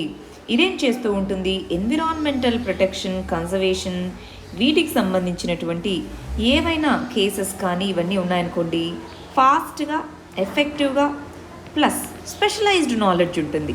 ఈ ఎన్జిటిలో స్పెషలైజ్డ్ మెంబర్స్ అనే వాళ్ళు ఉంటారు. సో అందువల్ల ఎన్విరాన్మెంట్కి సంబంధించినటువంటి ఏవైనా కాన్ఫ్లిక్ట్స్ కానీ వీటిని రిజాల్వ్ చేయడంలో ఇది యూజ్ అవుతుంది. ఇది మనకి సిపిసి, సిఆర్పిసి, ఐపీసీ ఈ సెక్షన్స్ని ఫాలో అవ్వదు. దీనికంటూ సపరేట్గా కొన్ని రూల్స్, గైడ్లైన్స్ అనేవి ఉన్నాయి. ఇవి ప్రిన్సిపల్స్ ఆఫ్ న్యాచురల్ జస్టిస్ని ఫాలో అవుతుంది. ఇంతకీ ఈ సిపిసి, ఐపీసీ ఇవంటే ఏంటి? వీటి గురించి నేను ఒక వీడియో చేయడం జరిగింది. అది తెలియని వాళ్ళు ఉంటే ఒకసారి చూడొచ్చండి. సరే, ఇంతకీ ఆర్టికల్లో ఏం చెప్తున్నారు? మినిస్ట్రీ ఆఫ్ ఎన్విరాన్మెంట్ అనేటటువంటిది చాలా ప్రాజెక్ట్స్కి డైరెక్ట్గా అట్లా క్లియరెన్సెస్ అనేవి ఇచ్చేస్తుంది చూడకుండా. సో అది అంత మంచిది కాదు ఎన్విరాన్మెంట్కి.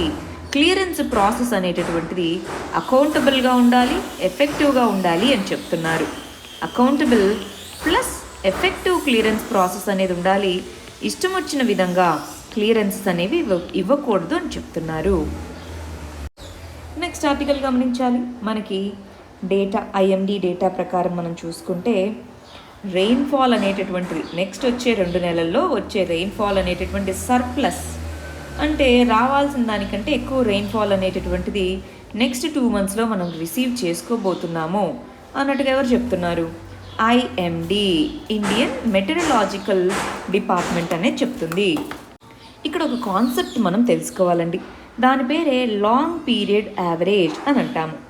లాంగ్ పీరియడ్ యావరేజ్ అంటే ఏ ప్రదేశంలో ఎక్కువ వచ్చినట్టు, ఏ ప్రదేశంలో తక్కువ రెయిన్ఫాల్, అంటే సర్ప్లస్ ఎక్కడొచ్చినట్టు, డెఫిసిట్ ఎక్కడొచ్చినట్టు అని ఎలా చెప్తాము? కొన్ని ప్లేస్లో చాలా ఎక్కువ వర్షపాతం రిసీవ్ చేసుకుంటుంది, కొన్ని ప్లేసుల్లో నార్మల్గానే తక్కువ వర్షపాతం రిసీవ్ చేసుకుంటుంది. ఎలా చెప్తాము సర్ప్లస్, డెఫిసిట్ అని? అంటే ఒక ప్రాంతంలో వచ్చినటువంటి ఒక ప్రాంతంలో లాంగ్ పీరియడ్ యావరేజ్, లాస్ట్ 30 సంవత్సరాలు, 25 సంవత్సరాలు దాని యొక్క యావరేజ్ తీసుకుంటాం. ఫర్ ఎగ్జాంపుల్ అక్కడ 200 సెంటీమీటర్లు యావరేజ్ రెయిన్ఫాల్ అనుకుందాము. సో మామూలుగా ఆ ప్రాంతంలో, ఇంకో ప్రాంతంలో 40 సెంటీమీటర్ల యావరేజ్ రెయిన్ఫాల్ అనుకుందాము. ఇప్పుడు 200 సెంటీమీటర్స్ ఉన్న ప్రాంతంలో 190 సెంటీమీటర్లు వచ్చింది వర్షపాతం. అప్పుడు అది డెఫిసిట్ అయినట్టు. 40 సెంటీమీటర్స్ వర్షపాతాన్ని నార్మల్గా రిసీవ్ చేసుకునే ప్రాంతంలో 45 సెంటీమీటర్స్ వచ్చిందనుకోండి, ఇది సర్ప్లస్ అయినట్టు. అంతే, అర్థమవుతుందా? అంటే ఒక ప్రాంతంలో 190 సెంటీమీటర్లు వచ్చినా మనం డెఫిసిట్ అంటున్నాం, ఇంకో ప్రాంతంలో 45 వచ్చినా మనం సర్ప్లస్ అంటున్నాం. ఎందుకని?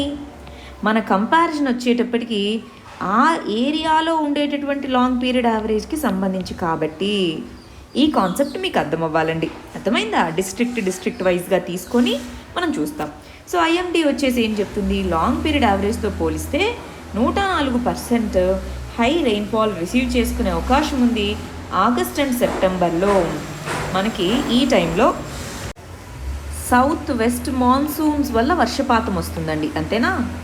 సో ఈ సౌత్ వెస్ట్ మాన్సూన్ వల్ల వచ్చే వర్షపాతం ఈ 2 మంత్స్లో ఎక్సెస్గా ఉండొచ్చు అన్నదే ఐఎండి చెప్తున్నటువంటిది. నెక్స్ట్ ఆర్టికల్ వచ్చేటప్పటికి మహమ్మద్ యూనస్. ఈ పేరు ఎప్పుడన్నా విన్నారా?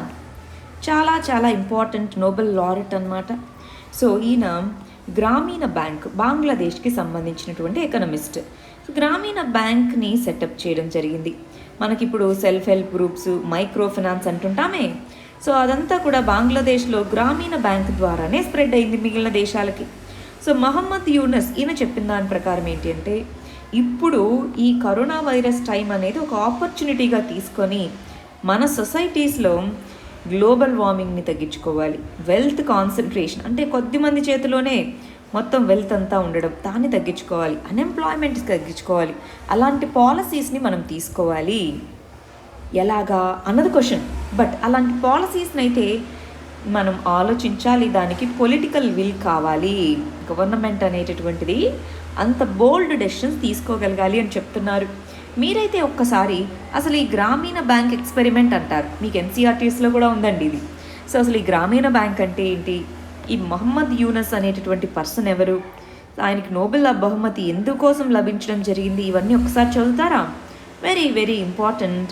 మీరు ఎస్సేస్లో ఇలాంటి వాటిలో చాలా బాగా యూజ్ చేసుకోవచ్చండి ఈ గ్రామీణ బ్యాంక్ ఎక్స్పెరిమెంట్ అన్నదాన్ని. నెక్స్ట్ ఆర్టికల్ వచ్చేటప్పటికి ఇంటర్నేషనల్ రిలేషన్స్లో చదువుకుంటాము. ఇండియా నేపాల్ రిలేషన్స్ అన్న దాంట్లో చదువుకుంటామండి. ఇక్కడ ఏం నేర్చుకుంటాం మరి? నేపాల్ యొక్క మినిస్టర్ మాట్లాడుతూ ఇండియా, చైనా మరియు నేపాల్ ఈ మూడింటి మధ్య జరిగినటువంటి ట్రై అంటే 3. సో ఈ అగ్రిమెంట్ ఏదైతే ఉందో దేనికి సంబంధించిన అగ్రిమెంట్? మిలిటరీ సర్వీస్, గోర్ఖా అనేటటువంటి కమ్యూనిటీకి సంబంధించి మిలిటరీ సర్వీస్లో ఈ గోర్ఖాస్ని తీసుకునేటటువంటి అగ్రిమెంట్ అన్నమాట. అది ఎప్పుడు చేసుకున్నాము? మన ఇండిపెండెన్స్ టైంలో 1947లో ఒక అగ్రిమెంట్ అనేటటువంటిది చైనా కాదండి, ఇక్కడ ఇండియా, యూకే, యునైటెడ్ కింగ్డమ్, ఇప్పుడు మన colonial ruler UK. So India, UK, Nepal 3 దేశాలు కలిసి 1947లో చేసుకున్న అగ్రిమెంట్ ఒకటి ఉంది.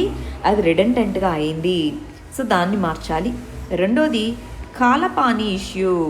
కాలపానీ ఇష్యూకి సంబంధించి టాక్స్ జరపాలని నేపాల్ కోరుతుంది కదా, ఇండియా రెస్పాండ్ అవ్వాలి అని అంటున్నారు. కాలపానీ ఇష్యూకి సంబంధించి చాలా డీటెయిల్డ్ వీడియో మనం చేయడం జరిగింది, అవునా? ఒక స్పెషల్ వీడియో అనేది కాలపానీ ఇష్యూ మీదే మనం చేయడం జరిగిందండి. ఇండియా నేపాల్ రిలేషన్స్ని దృష్టిలో పెట్టుకొని అదొక్కసారి చూడండి. ఇండియా ఎందుకు రెస్పాండ్ అవ్వట్లేదు అంటే, నేపాల్ కాన్స్టిట్యూషనల్ అమెండ్మెంట్ వాళ్ళ యొక్క మ్యాప్లో మార్పులు తీసుకొని వస్తూ ఒక కాన్స్టిట్యూషనల్ అమెండ్మెంట్ తీసుకొని వచ్చింది. దాంతో ఇలా ఉన్న సిచ్యువేషన్లో మేము ఎలా మాట్లాడాలి దాని గురించి అన్నట్టుగా మనమేం మాట్లాడట్లేదు. సో నేపాల్ చాలా ప్రొవోకింగ్గా మెజర్స్ తీసుకుంది, కన్సల్టేషన్స్ ఏమీ లేకుండా అన్నట్టుగా. కాలపానీ ఇష్యూలో మనం దాని గురించి ఏమీ టాక్స్కి వెళ్ళట్లేదు. సో దాంతో అది క్లారిటీ. ఇప్పుడు ఇదేంటో తెలుసుకుందాం. ఈ ట్రైపార్టియేట్ అగ్రిమెంట్ అంటే ఏంటో, దీనికి సంబంధించి ఎందుకు నేపాల్ యొక్క మినిస్టర్ ఇది రిడెండెంట్ అయింది అని ఎందుకు చెప్తున్నారో మనం ఒకసారి తెలుసుకుందాం. ఇదైతే ఒకసారి స్పెషల్ వీడియో అని ఉంటుందండి. మన లాయక్స్ ఛానల్లో మీకు కొన్ని స్పెషల్ వీడియోస్ కనిపిస్తాయి. అవి మీరు లేదా ఇండియా నేపాల్ రిలేషన్స్ మన లాయక్స్ అని టైప్ చేసినా మీకు ఆ వీడియో వస్తుంది, చూడొచ్చు చూడని వాళ్ళు ఉంటే. సరే, అసలు ఏంటి ట్రైపార్టియేట్ అగ్రిమెంట్ అంటే ఏంటో చూద్దాం. మనకి 1815లో అప్పుడున్న బ్రిటిష్ ఇండియా నేపాల్ మధ్య వార్ జరుగుతుంది. అప్పుడు గోర్ఖాస్ అనేవాళ్ళు నేపాల్కి సంబంధించిన వాళ్ళు చాలా వీరోచితంగా పోరాడతారనమాట. అప్పుడు నేపాల్ ఓడిపోతుంది. బట్ బ్రిటిష్ ఇండియా పెద్దది కదా అప్పుడు. సో నేపాల్ ఓడిపోయినప్పటికీ సో వీళ్ళు చాలా మంచిగా వార్లో ఉన్నారు అని చెప్పేసి అప్పుడున్న బ్రిటిష్ గవర్నమెంట్ అనేటటువంటి బ్రిటిష్ ఇండియా అనేటటువంటిది గోర్ఖాస్ని తన యొక్క రెజిమెంట్లోకి, సో అంటే బ్రిటిష్ ఇండియన్ ఆర్మీలోకి జాయిన్ చేసుకుంటుందన్నమాట. సో వరల్డ్ వార్ 1 టైంలోనూ ఇంపార్టెంట్ రోల్ ప్లే చేయడం జరుగుతుంది Gorkha regiment, British Indian Gorkha regiment. So world war 2లోనూ పార్టిసిపేట్ చేస్తారనమాట గోర్ఖా రెజిమెంట్ అనేటటువంటిది. ఇండియాకి స్వాతంత్రం వచ్చేటప్పుడు డివైడ్ అవుతున్న టైంలో బ్రిటిష్ ఆర్మీస్, ఇండియన్ ఆర్మీస్ మధ్యలో గోర్ఖా రెజిమెంట్ని డివైడ్ చేసుకుంటాము అని చెప్తారు. అంటే గోర్ఖాస్ మా రెజిమెంట్లో ఉండాలి అని 2 దేశాలు కోరతాయి. బ్రిటన్, ఇండియా, నేపాల్ అప్పుడు కలిసి ట్రైపార్టియేట్ అగ్రిమెంట్ అనేది చేసుకుంటుంది. అలా చేసుకున్న తర్వాత కూడా మనకి చాలా గోర్ఖా రెజిమెంట్స్ అనేవి ఉంటాయి. మేము బ్రిటిష్ వాళ్ళ దగ్గరికి వెళ్ళము, ఇండియాలో ఉంటామని చాలామంది చెప్తారు. దాంతో ఇండియాలోనే ఉంటారనమాట. సో ప్రస్తుతం ఉన్నటువంటి కండిషన్స్, ప్రస్తుతం ఉన్నటువంటి రూల్స్ కనుక మనం గమనించి చూస్తే ఇండియాలో ఏ నేపాలీ సిటిజన్ అయినా సరే ఇండియన్ ఆర్మీలో జాయిన్ అవ్వచ్చు, జవాన్గా జాయిన్ అవ్వచ్చు, లేదా ఆఫీసర్ పొజిషన్లో అయినా జాయిన్ అవ్వచ్చు అనమాట. ఎక్కడ రెస్ట్రిక్షన్స్ అనేవి లేవు. నేషనల్ డిఫెన్స్ అకాడమీ లేదా combined defence services UPSC conduct చేస్తుంది ఎగ్జామ్స్. వాటిలో ఆ ఎగ్జామ్స్ రాయొచ్చు, ఇండియన్ ఆర్మీలో జాయిన్ అవ్వచ్చు. మీకు తెలుసు కదా, IAS exams, UPSC civil services కూడా నేపాలీ సిటిజన్స్ రాయొచ్చు అనమాట. సో దాంతోపాటు నేపాల్కి సంబంధించిన ఆర్మీ వాళ్ళు కూడా ఇండియాలో మిలిటరీ ట్రైనింగ్, ఇండియాలో ఉన్న మిలిటరీ అకాడమీలో ట్రైనింగ్కి వస్తారనమాట. గోర్ఖా రెజిమెంట్లో ప్రస్తుతానికి 35 బెటాలియన్స్ అనేటటువంటివి ఉన్నాయి. వాటిలో నేపాల్ నుంచి ఎక్కువ మంది ట్రూప్స్ని మనం తీసుకుంటాం. అంటే డార్జిలింగ్ ప్రాంతంలోను, సిక్కిం ప్రాంతంలో కూడా గోర్ఖాస్ ఉన్నారు. కానీ నేపాల్లో ఆ గోర్ఖా అనే కమ్యూనిటీకి సంబంధించిన వాళ్ళు ఎక్కువ మంది ఉన్నారు. మరి మన ఇండియాలో గోర్ఖా రెజిమెంట్స్కి సంబంధించి నేపాల్ నుంచి వచ్చి ఇక్కడ జాయిన్ అయినా సరే మన ఇండియన్ సోల్జర్స్కి ఏ విధంగా పెన్షన్స్, అదర్ బెనిఫిట్స్ ఉంటాయో అదేవిధంగా నేపాల్ నుంచి వచ్చిన గోర్ఖా రెజిమెంట్లో ఉన్న వాళ్ళకి కూడా ఉంటాయి. పెన్షన్స్ అన్నీ కూడా ఈక్వల్గా ట్రీట్ చేయడం జరుగుతుందన్నమాట. అయితే యూకేలో మాత్రం రీసెంట్గానే వాళ్ళకి పెన్షన్స్ ఇవన్నీ ఇస్తూ వచ్చారు. ఇంతకుముందు ఇవన్నీ లేవన్నమాట. మన ఇండియా మాత్రం ఎప్పుడూ డిస్క్రిమినేట్ చేయలేదు, యూకేలో మాత్రం ఆ డిస్క్రిమినేషన్ ఉంది. సో ఇప్పుడు నేపాల్ మినిస్టర్ ఏం చెప్తున్నారు? సో దీన్ని మరి ఒకసారి చూడాలి. మనము ఈ అగ్రిమెంట్ 1947లో కదా చేసుకున్నాము, అది రిడెండెంట్గా మారింది, మళ్ళీ దాన్ని మార్పులు చేయాలి అన్నట్టుగా అడుగుతున్నారు. సో మరి మార్పులు చేస్తే ఏ విధంగా ఉంటుందో మనం చూడాలి. ప్రస్తుతానికి ఉన్న సిచ్యువేషన్ అయితే ఇదన్నమాట. నెక్స్ట్ ఆర్టికల్ చూడండి. నేపాల్, చైనా రెండు దేశాల మధ్య ద్వైత్య సంబంధాలు మొదలుపెట్టి 65 సంవత్సరాలు అయింది అని చెప్తున్నారు. 65 years కంప్లీట్ అయింది అని చెప్తున్నారు. ఇక్కడ మీరు ఈ ఫస్ట్ లైన్ చూస్తే అండి, ఇది చాలా ప్రొవోకింగ్ స్టేట్మెంట్ అనమాట.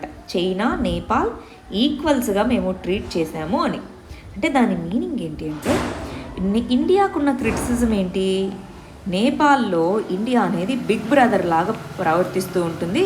అంటే నాదే పై చెయ్యి, మీరు చిన్నవాళ్ళు అన్నట్టుగా చూస్తూ ఉంటుంది. ఇండియా ఎప్పుడు నేపాల్ని ఈక్వల్గా ట్రీట్ చేయలేదు అన్నటువంటిది నేపాల్లో చాలా మందిలో ఉన్న సెంటిమెంట్ అన్నమాట. సో అయితే ఇప్పుడు చైనా ఏం చెప్తుంది?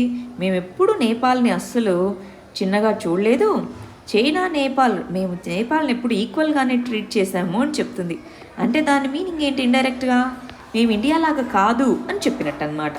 మీరు రీసెంట్గా చూస్తే అండి, గమనించున్నారా? మీరు రీసెంట్గా చూస్తే కూడా చైనాకి క్లోజ్గా నేపాల్ మెలగడము, ఇండియాని క్రిటిసైజ్ చేయడము, బార్డర్ డిస్ప్యూట్ రావడము, ఇలాగా ఇండియా నేపాల్ మధ్య గ్యాప్ పెరిగిపోతూ ఉంది. చైనా నేపాల్ మధ్య గ్యాప్ తగ్గిపోతూ రెండు దేశాల మధ్య సత్సంబంధాలు మెరుగుపడుతూ ఉన్నాయన్నమాట. మరి ఇలాంటి కంటెక్స్లో మనకి నేపాల్ అన్నటువంటిది పదం గుర్తుపెట్టుకోవాలి. నేపాల్ అన్నటువంటిది బఫర్ కంట్రీ. రెండు పెద్ద దేశాల మధ్య ఉన్న చిన్న దేశాన్ని బఫర్ కంట్రీ అంటారు. సో ఈ బఫర్ కంట్రీ అనేటటువంటిది ఇన్ని రోజుల నుంచి మన సైడ్ ఉండి ఇప్పుడు వాళ్ళ సైడ్ ఉండడము అంటే పీపుల్ టు పీపుల్ కనెక్షన్స్ కానీ ఇవన్నీ దెబ్బతింటాయి కదా అండి. నేపాల్కి మనకి ఓపెన్ బార్డర్ ఉంది. ఎవరైనా వచ్చి ఇక్కడ మరి జాబ్ చేసుకొని వెళ్ళొచ్చు. సో ఇలా నేపాల్తో ఓపెన్ బార్డర్, ఇంత సత్సంబంధాలు ఉన్న దాంతో మనం దాన్ని నెగిటివ్గా వెళ్ళకుండా చైనా వైపు వెళ్ళినా సరే మన నేబర్తో మనం మంచి సత్సంబంధాలు పెంచుకోవాలి. అలాగే నేపాల్ కూడా ఉండాలి, మనం ఒక్కలమే ఉంటే సరిపోదుగా. సో అది మనం ఇక్కడ నేర్చుకోవాల్సిన విషయం. బఫర్ కంట్రీ అనే పదం గుర్తుపెట్టుకుంటారా? అది గుర్తుపెట్టుకోండి. ఎందుకు చైనా ఈ స్టేట్మెంట్ ఇచ్చిందో కూడా అర్థమైందా? అది ఇక్కడ విషయం. నెక్స్ట్ ఆర్టికల్ చూడండి. ఇంటర్నేషనల్ రిలేషన్స్లో ఇండియా బంగ్లాదేశ్ రిలేషన్స్ అన్న దాని కింద చదువుకుంటామండి. రీసెంట్గా మన నైబర్స్ అందరితోనూ మనకు గొడవలు అవుతున్నాయి. మీరు మొన్నటి వీడియో చూసారా? పాకిస్తాన్తో, చైనాతో, అటు శ్రీలంకతో, ఇటు బంగ్లాదేశ్తో, ఇటు నేపాల్తో, ఇలా అన్ని దేశాలతోనూ ఏదో ఒక సమస్య అనేది ఉంది. సో ఆ కంటెక్స్లో మరి బంగ్లాదేశ్తో ఉన్నటువంటి ప్రాబ్లం ఏంటి? ఢాకా అంటే బంగ్లాదేశ్ యొక్క క్యాపిటల్. సో దానికి సంబంధించి ఇక్కడ ఏం చెప్తున్నారు? ఈ షెల్హెత్ అనేటటువంటి ప్రాంతంలో ఎయిర్పోర్ట్ టెర్మినల్ని బిల్డ్ చేయడానికి ఇండియా నుంచి, చైనా నుంచి ఇలా చాలా కంపెనీస్ ముందుకెళ్తే బంగ్లాదేశ్ చైనా యొక్క కంపెనీకి ఆ పర్టికులర్ కాంట్రాక్ట్ అనేది ఇచ్చింది. అంటే చైనా మరియు బంగ్లాదేశ్ క్లోజ్ అవుతూ ఇండియాను దూరం పెడుతున్నాయా అన్నది ఒక క్వశ్చన్. గల్వాన్ వ్యాలీలో అంత గొడవ జరిగినా సరే బంగ్లాదేశ్ ఏం మాట్లాడకుండా కామ్గా ఎందుకుంది ఇలాంటి చాలా క్వశ్చన్స్ ఉన్నాయన్నమాట. మరి రీసెంట్గా మన రెండు దేశాల మధ్య ఉన్నటువంటి రిలేషన్స్లో ఏమేం ప్రాబ్లమ్స్ ఉన్నాయో ఒకసారి చూద్దామా? ఇదిగోండి, ఇక్కడ గమనించాలి. మనకి ఎయిర్పోర్ట్ ఎక్కడుంది? Location Osmani airport. ఇది షెల్హెట్ అనేటటువంటి ఈ ప్రావిన్స్లో ఉందన్నమాట. ఇక్కడ ఉండేటటువంటి దీంట్లో ఎక్స్ట్రా టెర్మినల్, అడిషనల్ టెర్మినల్ అనేటటువంటి దాన్ని బిల్డ్ చేయాలన్నది ఇప్పుడు బిడ్డింగ్ ఉంది. అయితే ఇక్కడంతా మన నార్త్ ఈస్ట్ కదా. సో పైనేమో మేఘాలయ ఉంది, ఇటు సైడ్ ఏమో త్రిపుర ఉంది. సో ఈ ప్రాంతాలకి షెల్లెట్ అనేటటువంటి ప్రాంతం దగ్గరగా ఉంది. అంటే ఇప్పుడు కనుక ఇక్కడ చైనీస్ ఇన్వెస్ట్మెంట్ పెరిగితే గమనించాలి, ఈ ప్రాంతానికి చైనీస్ ఇన్ఫ్లుయెన్స్, చైనీస్ ఇన్వెస్ట్మెంట్ అనేది పెరిగితే మనకి ఇబ్బందేనా కాదా? అందుకని ఇండియా ఈ మూవ్ ఏదైతే ఉందో, బంగ్లాదేశ్ చైనాకి పర్టికులర్ ఇది ఇవ్వడాన్ని మీద కొంచెం క్రిటిసిజంగా ఉందన్నమాట. మరి అసలు రెండు దేశాల మధ్య జరిగినటువంటి ఇన్సిడెంట్స్ రీసెంట్గా ఏమేమి ఉన్నాయి? సిటిజన్షిప్ అమెండ్మెంట్ యాక్ట్, దీనికి సంబంధించి ఓన్లీ కొంతమందికే సిటిజన్షిప్ ఇస్తాము అన్నటువంటిది ఏదైతే ఉందో, దాంతో ఇల్లీగల్గా బంగ్లాదేశ్ నుంచి వచ్చిన వాళ్ళని వెనక్కి పంపించాలి అన్నటువంటి డిమాండ్ పెరుగుతూ ఉంది. అసలు మమ్మల్ని కన్సల్ట్ చేయకుండా మా దేశం మీద ఇంపాక్ట్ పడేటటువంటి ఒక పాలసీని, ఒక చట్టాన్ని మీరు ఎలా తీసుకుంటారు అన్నట్టుగా బంగ్లాదేశ్ కొంచెం కోపంగా ఉంది. దాంతోపాటు బంగ్లాదేశ్ యొక్క మినిస్టర్స్ ఇండియాని విజిట్ చేయాల్సి ఉంటే దాన్ని క్యాన్సిల్ చేయడం జరిగింది. చైనాతో ట్రేడ్ అగ్రిమెంట్ అనేది చేసుకోవడం జరిగింది. ఒక ఫ్రీ ట్రేడ్ అగ్రిమెంట్ అనేటటువంటిది బంగ్లాదేశ్ మరియు చైనా నుంచి వచ్చే వాటి మీద ఎక్కువ టారిఫే ఉంటుంది. బంగ్లాదేశ్ నుంచి చైనాకి వెళ్ళేటటువంటి ప్రోడక్ట్స్లో 85% గూడ్స్, బంగ్లాదేశ్ నుంచి వెళ్ళే 85% మీద గూడ్స్ మీద డ్యూటీ ఫ్రీ, చైనా ఏ విధమైనటువంటి టారిఫ్స్ వేయము అని చెప్పింది. అలాగ వాళ్ళు ట్రేడ్ రిలేషన్స్ పెంచుకుంటున్నారు. రీసెంట్గా షెల్హెత్ ఎయిర్పోర్ట్ టెర్మినల్ చైనాకి ఇవ్వడము, ఇలాగ మనకి ఇదంతా కూడా కొంచెము ఇబ్బందికరమైనటువంటి పరిస్థితి. ఇందాక మనము నేపాల్ గురించి చూసాం, అవునా? సో నేపాల్ విషయంలో ఏం జరిగిందో చూసాము. ఇప్పుడు బంగ్లాదేశ్ విషయంలో, శ్రీలంకలో కూడా అంతే, హంబన్ తోట అనేటటువంటి ఒక ఎయిర్పోర్ట్. సో అదంతా కూడా హంబన్ తోట అనే పోర్ట్, సీ పోర్ట్, ఆ పోర్ట్ అంతా కూడా చైనా యొక్క కంట్రోల్లో ఉండడము. మయన్మార్లో కూడా అంతే, చాలా పోర్ట్స్ చైనా యొక్క ఆధీనంలో ఉండడము. అందుకే ఈ చుట్టుపక్కల ఉన్న దేశాలతో ఎన్సర్కిల్ చేస్తుంది. కాబట్టి మనం ఒక పదం చదువుకున్నాం, మీకు గుర్తుంటే, స్ట్రింగ్ ఆఫ్ పర్ల్స్, గుర్తుందా? స్ట్రింగ్ ఆఫ్ పర్ల్స్ థియరీ అని చదువుకున్నాము. నెక్లెస్ ఆఫ్ డైమండ్స్ అన్నాము, గుర్తుందా అండి? బాగా చదువుకున్నాం దీని గురించి, స్ట్రింగ్ ఆఫ్ పర్ల్స్ అన్నటువంటిది. సో ఒకసారి అది గుర్తు తెచ్చుకోండి, దీన్ని జాగ్రత్తగా చూసుకోండి. నెక్స్ట్ ఆర్టికల్ చూడండి. మన డొనాల్డ్ ట్రంప్ ఎలక్షన్స్ని డిలే చేయండి అని అడిగారు. దీన్ని మనం పాలిటీలో కంపారిటివ్ కాన్స్టిట్యూషన్ అన్న దాంట్లో చదువుకుంటున్నాం. అదేంటి ఇంటర్నేషనల్ రిలేషన్స్లో కూడా చదువుకోవాలి. ఇక్కడ మనకి స్పెసిఫిక్గా పాలిటీలో అండి, ఇండియన్ కాన్స్టిట్యూషన్కి అలా వివిధ దేశాల యొక్క కాన్స్టిట్యూషన్స్, అంటే యుఎస్ఏ కానివ్వండి, చైనా కానివ్వండి, యూకే కానివ్వండి, ఇలా వివిధ దేశాల యొక్క కాన్స్టిట్యూషన్స్తో ఏ విధంగా కంపారిజన్ అనేటటువంటి ఉంది, సిమిలారిటీస్ ఏమేమి ఉన్నాయి, డిఫరెన్సెస్ ఏమేమి ఉన్నాయి, ఇలాగ మనకి పాలిటీలో ఒక ఇంపార్టెంట్ చాప్టర్ అన్నమాట అది. సో దాని పరంగా మనం చూసుకుంటే యుఎస్ఏ యొక్క ప్రెసిడెంట్కి ఎలక్షన్స్ ఎప్పుడు కండక్ట్ చేయాలి అని చెప్పే అధికారం ఉందా? లేదు. యుఎస్ఏ యొక్క ప్రెసిడెంట్కి ఎప్పుడు ఎలక్షన్స్ కండక్ట్ చేయాలి అన్నటువంటి డెసిషన్ తీసుకునే అధికారం అనేది లేదు. మరి ఎవరికి ఉంది? యుఎస్ఏ యొక్క కాంగ్రెస్, అంటే యుఎస్ఏ యొక్క లెజిస్లేచర్కి ఆ అధికారం అనేది ఉంది. మన దేశంలో, అదే ఇండియాలో అయితే రాజ్యాంగపరంగా ఎవరికి అధికారం ఉంది? Election commission of India. Election commission of ఇండియాకి అధికారం ఉంది. ప్రైమ్ మినిస్టర్కి లేదు, లెజిస్లేచర్కి అధికారం లేదు.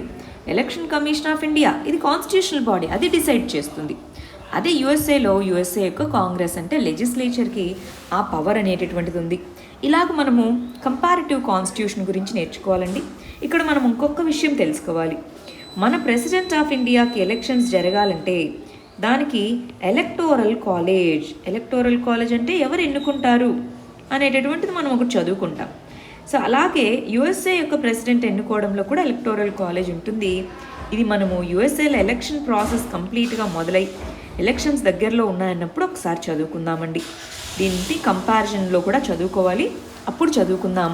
ప్రస్తుతానికైతే ఈ విషయం అర్థమైందా? ఇండియాలో ఎవరు ఎలక్షన్స్ని పిలుస్తారు, యుఎస్ఏలో అయితే ఎవరు ఎలక్షన్స్ ఎప్పుడు కండక్ట్ చేయాలని చెప్తారన్నటువంటిది. నెక్స్ట్ ఆర్టికల్ చూడండి. ఇది ఇంటర్నేషనల్ రిలేషన్స్లో చదువుకుంటాము. ఇండియా చైనా రిలేషన్స్ అన్న దీంట్లో మనం ఏమేమి నేర్చుకోవాలి? రీసెంట్గా చాలా కాన్ఫ్లిక్ట్ జరుగుతుంది. దాంతో ఇండియా అనేటటువంటిది ఎఫ్డిఐ రూల్స్ని మార్చడం జరిగింది, అవునా? సో నైబరింగ్ కంట్రీస్ నుంచి ఏ ఎఫ్డిఐ వచ్చినా సరే ఆటోమేటిక్ రూట్ లేదు, అన్నీ కూడా గవర్నమెంట్ రూట్ లేదా అప్రూవల్ రూట్ ద్వారానే రావాలి అన్నటువంటిది ఎఫ్డిఐ రూల్స్లో మనం తీసుకొచ్చిన మార్పు. సో చైనా ఏమంటుందంటే రెండు దేశాల యొక్క ఎకానమీస్ చాలా స్ట్రాంగ్గా ఇంటర్ రిలేటెడ్గా ఉన్నాయి. అంటే రెండు దేశాల మధ్య ఎకనామిక్ టైస్ అనేవి చాలా స్ట్రాంగ్గా ఉన్నాయి. ఫోర్స్ఫుల్గా ఇండియా అనేటటువంటిది దీని నుంచి బయటికి రావాలి అంటే ఇద్దరికీ లాసే, లూజ్ సిచ్యువేషన్ వస్తుంది. మనకు ఫర్ ఎగ్జాంపుల్ ఇక్కడ చూసుకుంటే చైనా నుంచి 2018-19 యొక్క డేటాని మనం గమనించి చూస్తే 92% ఇండియాలో వాడే కంప్యూటర్స్ కానివ్వండి, 82% టీవీలు, 80% optical fibres, 85% motor cycle components అవన్నీ చైనా నుంచి ఇంపోర్ట్ చేసుకుంటున్నాము. మరి ఫోర్స్ఫుల్గా మీరు చైనాతో ట్రేడ్ వద్దు అన్నట్టుగా చెప్తే ఎవరికి నష్టం? ఎస్, మాకు నష్టమే, కానీ మీకు కూడా నష్టమే కదా. మా దగ్గర నుంచి మీకు కాంపోనెంట్స్ అన్నీ చీప్గా తక్కువ ధరకు వస్తున్నాయి. సో కాంపోనెంట్స్ తక్కువ ధరకు వస్తున్నప్పుడు మీరు దాన్ని ఉపయోగించి మీ ఎకానమీ కూడా డెవలప్ అవుతుంది కదా. సో అందుకే ఫోర్స్ఫుల్గా డీకపుల్ చేయడం అన్నటువంటిది కరెక్ట్ కాదు. రెండు దేశాల యొక్క ఎకానమీలని హర్ట్ చేస్తాయి అన్నట్టుగా ఇక్కడ చెప్తున్నారు. సో ఈ విషయం అర్థమవుతుందా? మేక్ ఇన్ ఇండియా అంటున్నాం, కానీ ఇప్పటికీ ఎంత పర్సంటేజ్ మనం చైనా మీద డిపెండ్ అయ్యి ఉన్నామో, ఎస్పెషల్గా ఇండస్ట్రియల్ సెక్టార్లో అర్థమవుతుందా? నెక్స్ట్ ఆర్టికల్ చూడాలండి. ఆర్బీఐ అనేటటువంటిది లోన్ రీస్ట్రక్చరింగ్ చేయాలి. సో ఆర్బీఐతో కలిసి మేము దాని మీద వర్క్ చేస్తున్నాం అన్నట్టుగా మన ఫినాన్స్ మినిస్టర్ చెప్తున్నారనమాట. ఏంటి ఇంతకీ లోన్ రీస్ట్రక్చరింగ్ అంటే? దీన్ని బ్యాంకింగ్ అన్న దాంట్లో చదువుకుందాం. ఫస్ట్ లోన్ రీస్ట్రక్చరింగ్ అంటే ఏంటో చూద్దాం. అంటే ఏంటి? ఫర్ ఎగ్జాంపుల్ ఏ అనే కంపెనీ ఉందనుకోండి. ఏ అనే కంపెనీ ముందుగా ఒక 50 కోట్లు అప్పు తీసుకుంది. ఈ 50 కోట్లు అప్పు తీసుకుంది, ఇప్పుడేమో కరోనా వైరస్ అని రకరకాలుగా ఎకనామిక్ ప్రాబ్లమ్స్లో ఉండిపోయి అది చెల్లించలేకపోతుంది. అప్పుడేం చేస్తారు? మామూలుగా అయితే దానికి దివాలా తీసింది అని చెప్పి దాని ఆస్తులను జప్తు చేయడం అలా చేయాలి. అలా కాకుండా ఆ కంపెనీ మంచిదే, జెన్యూన్ కంపెనీ. సో ఏ అనే కంపెనీ కొద్దిగా సపోర్ట్ ఇస్తే అది ఎకానమీలో రివైవ్ అవుతుంది, దాని యొక్క ఫినాన్సెస్ బాగుపడతాయి, మెరుగుపడ్డాక చెల్లిస్తుంది అన్నప్పుడు ఇంకొక 10 కోట్లు ఎంతో కొంత, ఇంకొక 10 కోట్లు అడిషనల్గా చేసి మొత్తానికి 60 కోట్ల రూపాయలని అప్పుగా ఇచ్చినట్టు అవుతుంది. అలాగ లోన్ని రీస్ట్రక్చర్ చేస్తుందన్నమాట. కొంత అడిషనల్ లోన్ ఇచ్చి రీస్ట్రక్చర్ చేయడము, ఇలాగ చేస్తే ఆ పద్ధతినే లోన్ రీస్ట్రక్చరింగ్ అంటారు. ఇక్కడ మన ఫినాన్స్ మినిస్టర్ ఇదిగో మేము ఆర్బీఐతో మాట్లాడి ఎంతవరకు లోన్ రీస్ట్రక్చరింగ్ పాసిబుల్ అవుతుందో చూస్తున్నాము అన్నట్టుగా చెప్తున్నారు. అది ఒకటో పాయింట్. రెండో పాయింట్ వచ్చేటప్పటికి MSMEs, micro small and medium enterprises, సూక్ష్మ, చిన్న మరియు మధ్య తరహా పరిశ్రమలు ఏవైతే ఉన్నాయో వాటికి ఎమర్జెన్సీ క్రెడిట్ అనేటటువంటిది ఇవ్వాలి, డినై చేయొద్దు. ముందుగానే అవి నష్టాల్లో ఉన్నాయి, బ్యాంకులు డినై చేయొద్దు అంటుంది. దీనికి సంబంధించి ఎమర్జెన్సీ క్రెడిట్ గ్యారంటీ స్కీమ్ అనేటటువంటి తీసుకొని వచ్చారు. సో అసలు ఆ స్కీమ్ అంటే ఏంటో ఒకసారి చూద్దాం. ఇదిగోండి, ఎమర్జెన్సీ క్రెడిట్ గ్యారంటీ స్కీమ్ అంటున్నాము. ఎమర్జెన్సీ క్రెడిట్ గ్యారంటీ స్కీమ్ అంటే ఏంటి? దీన్ని ఆత్మనిర్భర్ అభియాన్ అనేటటువంటి దాని కింద తీసుకొని రావడం జరిగిందనమాట.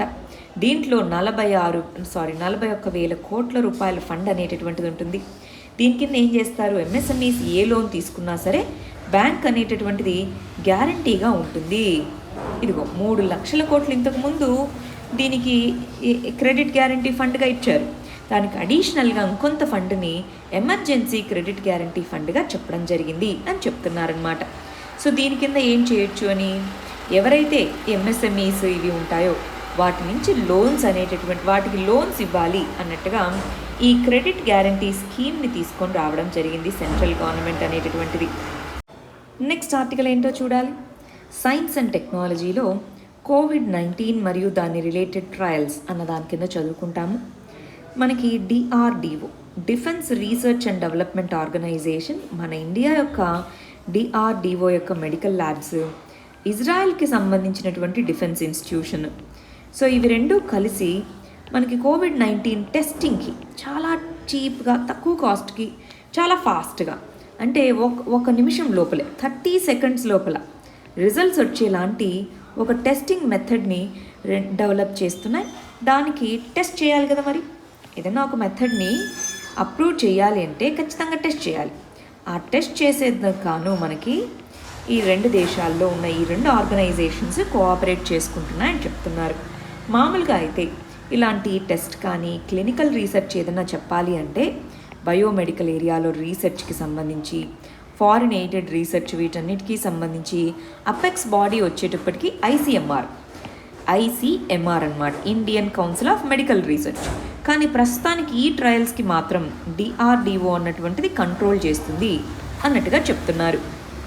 నెక్స్ట్ ఆర్టికల్ చూడండి. యుఏఈ, యునైటెడ్ అరబ్ ఎమిరేట్స్ అనేటటువంటిది ఫస్ట్ న్యూక్లియర్ పవర్ ప్లాంట్. దేంట్లో ఓవరాల్గా కాదండి, దేంట్లో వాళ్ళ యొక్క గల్ఫ్ కంట్రీస్లో ఫస్ట్ న్యూక్లియర్ పవర్ ప్లాంట్ క్రిటికాలిటీకి రీచ్ అవ్వినటువంటిది యుఏఈలోనే ఉంది అంటున్నారు. సో ఇంతకీ క్రిటికాలిటీ అంటే ఏంటి అదొకటి తెలుసుకుందాము. యుఏఈలో ఉండేటటువంటి ఆ న్యూక్లియర్ పవర్ ప్లాంట్ ఏంటి, ఎక్కడుంది అన్నటువంటిది తెలుసుకుందాము. ఇక్కడ అనదర్ ఫస్ట్ అంటున్నారు అంటే దాని మీనింగ్ ఏంటి? రీసెంట్గా మీకు గుర్తుంటే యుఏఈ అనేటటువంటిది హోప్ అనేటటువంటి మిషన్ని మార్స్ మీదకి ప్రయోగించడం జరిగింది, గుర్తుందా? హోప్ అనేటటువంటిది జపాన్ నుంచి మార్స్ మీదకి రీచ్ అయ్యేలాగా ప్రయోగించడం జరిగింది యుఏఈ అనేటటువంటిది. సో అది కూడా గల్ఫ్ కంట్రీస్ నుంచి ఆ విధంగా పంపించినటువంటి కంట్రీస్లో ఇది ఫస్ట్ కంట్రీ. అరేబియన్ పెనిన్సులాలో న్యూక్లియర్ పవర్ ప్లాంట్ని క్రిటికల్ స్టేజ్కి అంటే ఆపరేషనల్ స్టేజ్కి తీసుకొచ్చిన వాటిలో ఫస్ట్ కంట్రీ అని చెప్తున్నారు. దీన్ని ప్రిలిమ్స్ పాయింట్ ఆఫ్ వ్యూలో చదువుకుంటాం. ఇక్కడ గమనించండి, ఇది యుఏఈ అనే కంట్రీ అండి. సో దాని చుట్టూ ఉన్న కంట్రీస్లో ఒమాన్, యెమెన్, సౌదీ అరేబియా, పైన మనకి కువైట్ అని ఇలాంటివన్నీ ఉంటాయి. సో ఈ ప్రాంతంలో ఇక్కడ ఉంది న్యూక్లియర్ పవర్ ప్లాంట్. సముద్ర తీరానికి దగ్గరలో బరాక్ అనేటటువంటిది, బరాక్ అంటే ఏంటి, ఫార్చ్యూన్ అన్నట్టుగా కూడా చెప్తుంటారు న్యూక్లియర్ పవర్ ప్లాంట్. ఇదిగో దాని ఇమేజ్ ఇది. క్రిటికాలిటీ అంటే ఏంటంటే ఆ న్యూక్లియర్ పవర్ ప్లాంట్లో మనకి ఫ్యూయల్ అనేటటువంటిది దేని వాడతారు, యురేనియం. ఈ యురేనియం అనేటటువంటిది పొడి పొడిగా కాకుండా ఒక యురేనియం రాడ్స్ అంటారు. సో రాడ్స్ షేప్లో తయారు చేస్తారు. వాటిని న్యూక్లియర్ పవర్ ప్లాంట్లో పెట్టిన తర్వాత ఈ యురేనియం దీని నుంచి వచ్చేటటువంటి న్యూట్రాన్స్ ఏవైతే ఉంటాయో ఆ యొక్క ఫిషన్ అని 2 ఉంటాయండి. ఇక్కడ ఏమవుతుంది, డివైడ్ అవుతుంది. యురేనియం అనేది చిన్న ఆటమ్స్గా డివైడ్ అవుతుంది, దాన్నే ఫిషన్ అని అంటారు. సో ఈ ఫిషన్ ప్రాసెస్లో డివైడ్ అయ్యి అక్కడ ఉండే న్యూట్రాన్స్ అనేటటువంటివి సరిపోతే ఆ మొత్తం న్యూక్లియర్ యాక్టివిటీని కంట్రోల్ చేసుకోవడానికి సరిపోయే స్టేజ్ వస్తే దాన్నే క్రిటికాలిటీ. దాని మీనింగ్ ఏంటి అంటే క్రిటికాలిటీని రీచ్ అయినప్పుడే ఎలక్ట్రిసిటీ ప్రొడక్షన్ అనేది మొదలవుతుంది. అలాంటి ఎలక్ట్రిసిటీని ప్రొడక్షన్ అనేటటువంటిది మొదలైనటువంటి ఫస్ట్ కంట్రీ ఈ బరాక్ న్యూక్లియర్ పవర్ ప్లాంట్ అనేది యుఏఈ, యునైటెడ్ అరబ్ ఎమిరేట్స్లో ఉంది అని చెప్తున్నారు. సో ఒకసారి ఇక్కడ పాజ్ చేసుకొని న్యూక్లియర్ పవర్ ప్లాంట్ ఎలా రన్ అవుతుందో ఒకసారి చూస్తారా, ఇంపార్టెంట్. నెక్స్ట్ ఆర్టికల్ ఏంటి, రాజస్థాన్లో ఉండేటటువంటి పొలిటికల్ క్రైసిస్కి సంబంధించి. దీన్ని కూడా మనం రోజు చదువుతూ వస్తున్నామండి. సో నేను మళ్ళీ రిపీట్ చేసే బదులు లాస్ట్ వీడియో, అంతకుముందు వీడియో చూసుకుంటారా? సో లాస్ట్ వీడియోలో అంతకుముందు వీడియోలో చూస్తే మీరు ఈజీగా దీన్ని గుర్తుపట్టచ్చు అన్నమాట. ఒకసారి చూసుకుంటారా? సో రాజస్థాన్లో స్పీకర్కి సంబంధించి ఏం కాంట్రవర్సీ ఉంది, గవర్నర్కి సంబంధించి ఏం కాంట్రవర్సీ ఉంది, అవంతా చదువుకోవాలి. ఈ ఆర్టికల్లో ఏం చెప్తున్నారు, మనం ఆల్రెడీ చదువుకున్నాం కదా. గవర్నర్ ఎప్పుడూ కూడా కౌన్సిల్ ఆఫ్ మినిస్టర్స్ ఇచ్చినటువంటి అడ్వైస్ ప్రకారమే పని చేయాలి. డిస్క్రిషనరీ పవర్ ఉంటుంది, కానీ ఈ పర్టికులర్ కంటెక్స్లో అంటే ఎప్పుడు లెజిస్లేటివ్ అసెంబ్లీ మీటింగ్ అనేది ఉండాలి అని చెప్పే పవర్ అనేటటువంటిది governor aid and advice, council of ministers చెప్పినటువంటి ఎయిడ్ అండ్ అడ్వైస్ ద్వారా మాత్రమే దాన్ని వినియోగించుకోవాలి. అది ఇక్కడ చెప్తున్నటువంటిది అన్నమాట, రైట్? సో జాగ్రత్తగా ఒకసారి రివిజన్ చేయండి. నెక్స్ట్ ఆర్టికల్ వచ్చి కంటెంప్ట్ ఆఫ్ కోర్ట్. ఇది కూడా మనం చదువుకున్నాం, పాలిటీలో చదువుకుంటాం. కంటెంప్ట్ ఆఫ్ ది కోర్ట్ అన్నటువంటి కాన్సెప్ట్. అసలు ఈ కంటెంప్ట్ ఆఫ్ ది కోర్ట్ అంటే ఏంటి, దాని కాన్స్టిట్యూషన్లో ఏ రకాలైనటువంటి ఏ ఆర్టికల్స్ అనేటటువంటివి కంటెంప్ట్ ఆఫ్ ది కోర్ట్కి పవర్స్ అనేవి ఇస్తున్నాయి, దానికి సంబంధించి కాంట్రవర్సీ ఏంటి, దానికి వే ఫార్వర్డ్ ఏంటి, ఇవేనా చదివామా, గుర్తున్నాయి మీకు అందరికీ? సో కాంట్రవర్సీ ఏంటి, దానికి సంబంధించినటువంటి వే ఫార్వర్డ్ ఏంటి, ఇవి మనం ఇక్కడ తెలుసుకోవాలండి. కంటెంప్ట్ ఆఫ్ ది కోర్ట్ అంటే ఏంటో, కాన్స్టిట్యూషన్లో ఉన్న ఆర్టికల్స్ ఏంటో ఇవన్నీ ఒకసారి రివిజన్ చేసేసుకుంటారా? సరే, నిన్న ఇచ్చినటువంటి మరి మెయిన్స్ క్వశ్చన్కి మన వాళ్ళ ఆన్సర్ ఎలా రాశారో చూద్దాం. చాలామంది ఆన్సర్స్ రాశారండి, ఒక 20 మెంబర్స్ వరకు. కానీ ఇది చాలా డైరెక్ట్ స్ట్రైట్ ఫార్వర్డ్ క్వశ్చన్ కాబట్టి జస్ట్ ఇక్కడ చెప్పేస్తున్నాను. ఆల్రెడీ మనం చాలా టైం దీన్ని డిస్కస్ చేసుకున్నాము. వీడియో ఇప్పటికే లెంగ్దీ అయిపోయింది కాబట్టి. సో ఏం చేస్తాము, ఇదిగో ఇంట్రొడక్షన్లో ఈ కమిటీస్ ఇలాంటివి నేషనల్ ఎడ్యుకేషన్ పాలసీని రికమెండ్ చేశాయి. రీసెంట్ నేషనల్ ఎడ్యుకేషన్ పాలసీకి సంబంధించినటువంటి ఫీచర్స్ ఇవి అని హెడ్డింగ్ పెట్టుకుంటారు. ఆ ఫీచర్స్ డైరెక్ట్గా పాయింట్ బై పాయింట్ రాసుకోవచ్చు, లేదా school education, higher education, teacher education ఇలాగా హెడ్డింగ్స్ అయినా పెట్టుకొని దాని కింద అయినా రాయొచ్చు అనమాట. రైట్. కంక్లూజన్ వచ్చేటప్పటికి దాంట్లో ఏమన్నా వే ఫార్వర్డ్ కానీ, లేదా మీకు కొన్ని ప్రాబ్లమ్స్ ఏమన్నా కనిపిస్తున్నాయి, కన్స్ట్రెయింట్స్ కానీ అలాంటివి ఏమన్నా రాసేసుకోవచ్చు. ఇలా మీరు రాస్తారండి. చాలామంది బాగానే రాశారు, కాకపోతే ఒక ప్రయారిటీ ఏది ఇంపార్టెంట్ పాయింట్స్ అని మీరు చూస్ చేసుకోవాలి. ప్రయారిటీని బేస్ చేసుకొని దాని ప్రకారం రాస్తే ఇంకా బాగుంటుంది ఆన్సర్. బట్ ఓవరాల్గా చాలామంది బాగానే రాశారు ఈ క్వశ్చన్కి. ఇది వాళ్ళకి మన మెయిన్స్ క్వశ్చన్ అండి. ఇవి మన first set of prelims questions, ఇవి మన second set of prelims questions. వీటికి ఆన్సర్స్ కమెంట్ సెక్షన్లో ఇవ్వండి. రేపు మనం వీటికి కరెక్ట్ ఆన్సర్స్ ఏంటో చూద్దాం. All the very best. Thank you very much.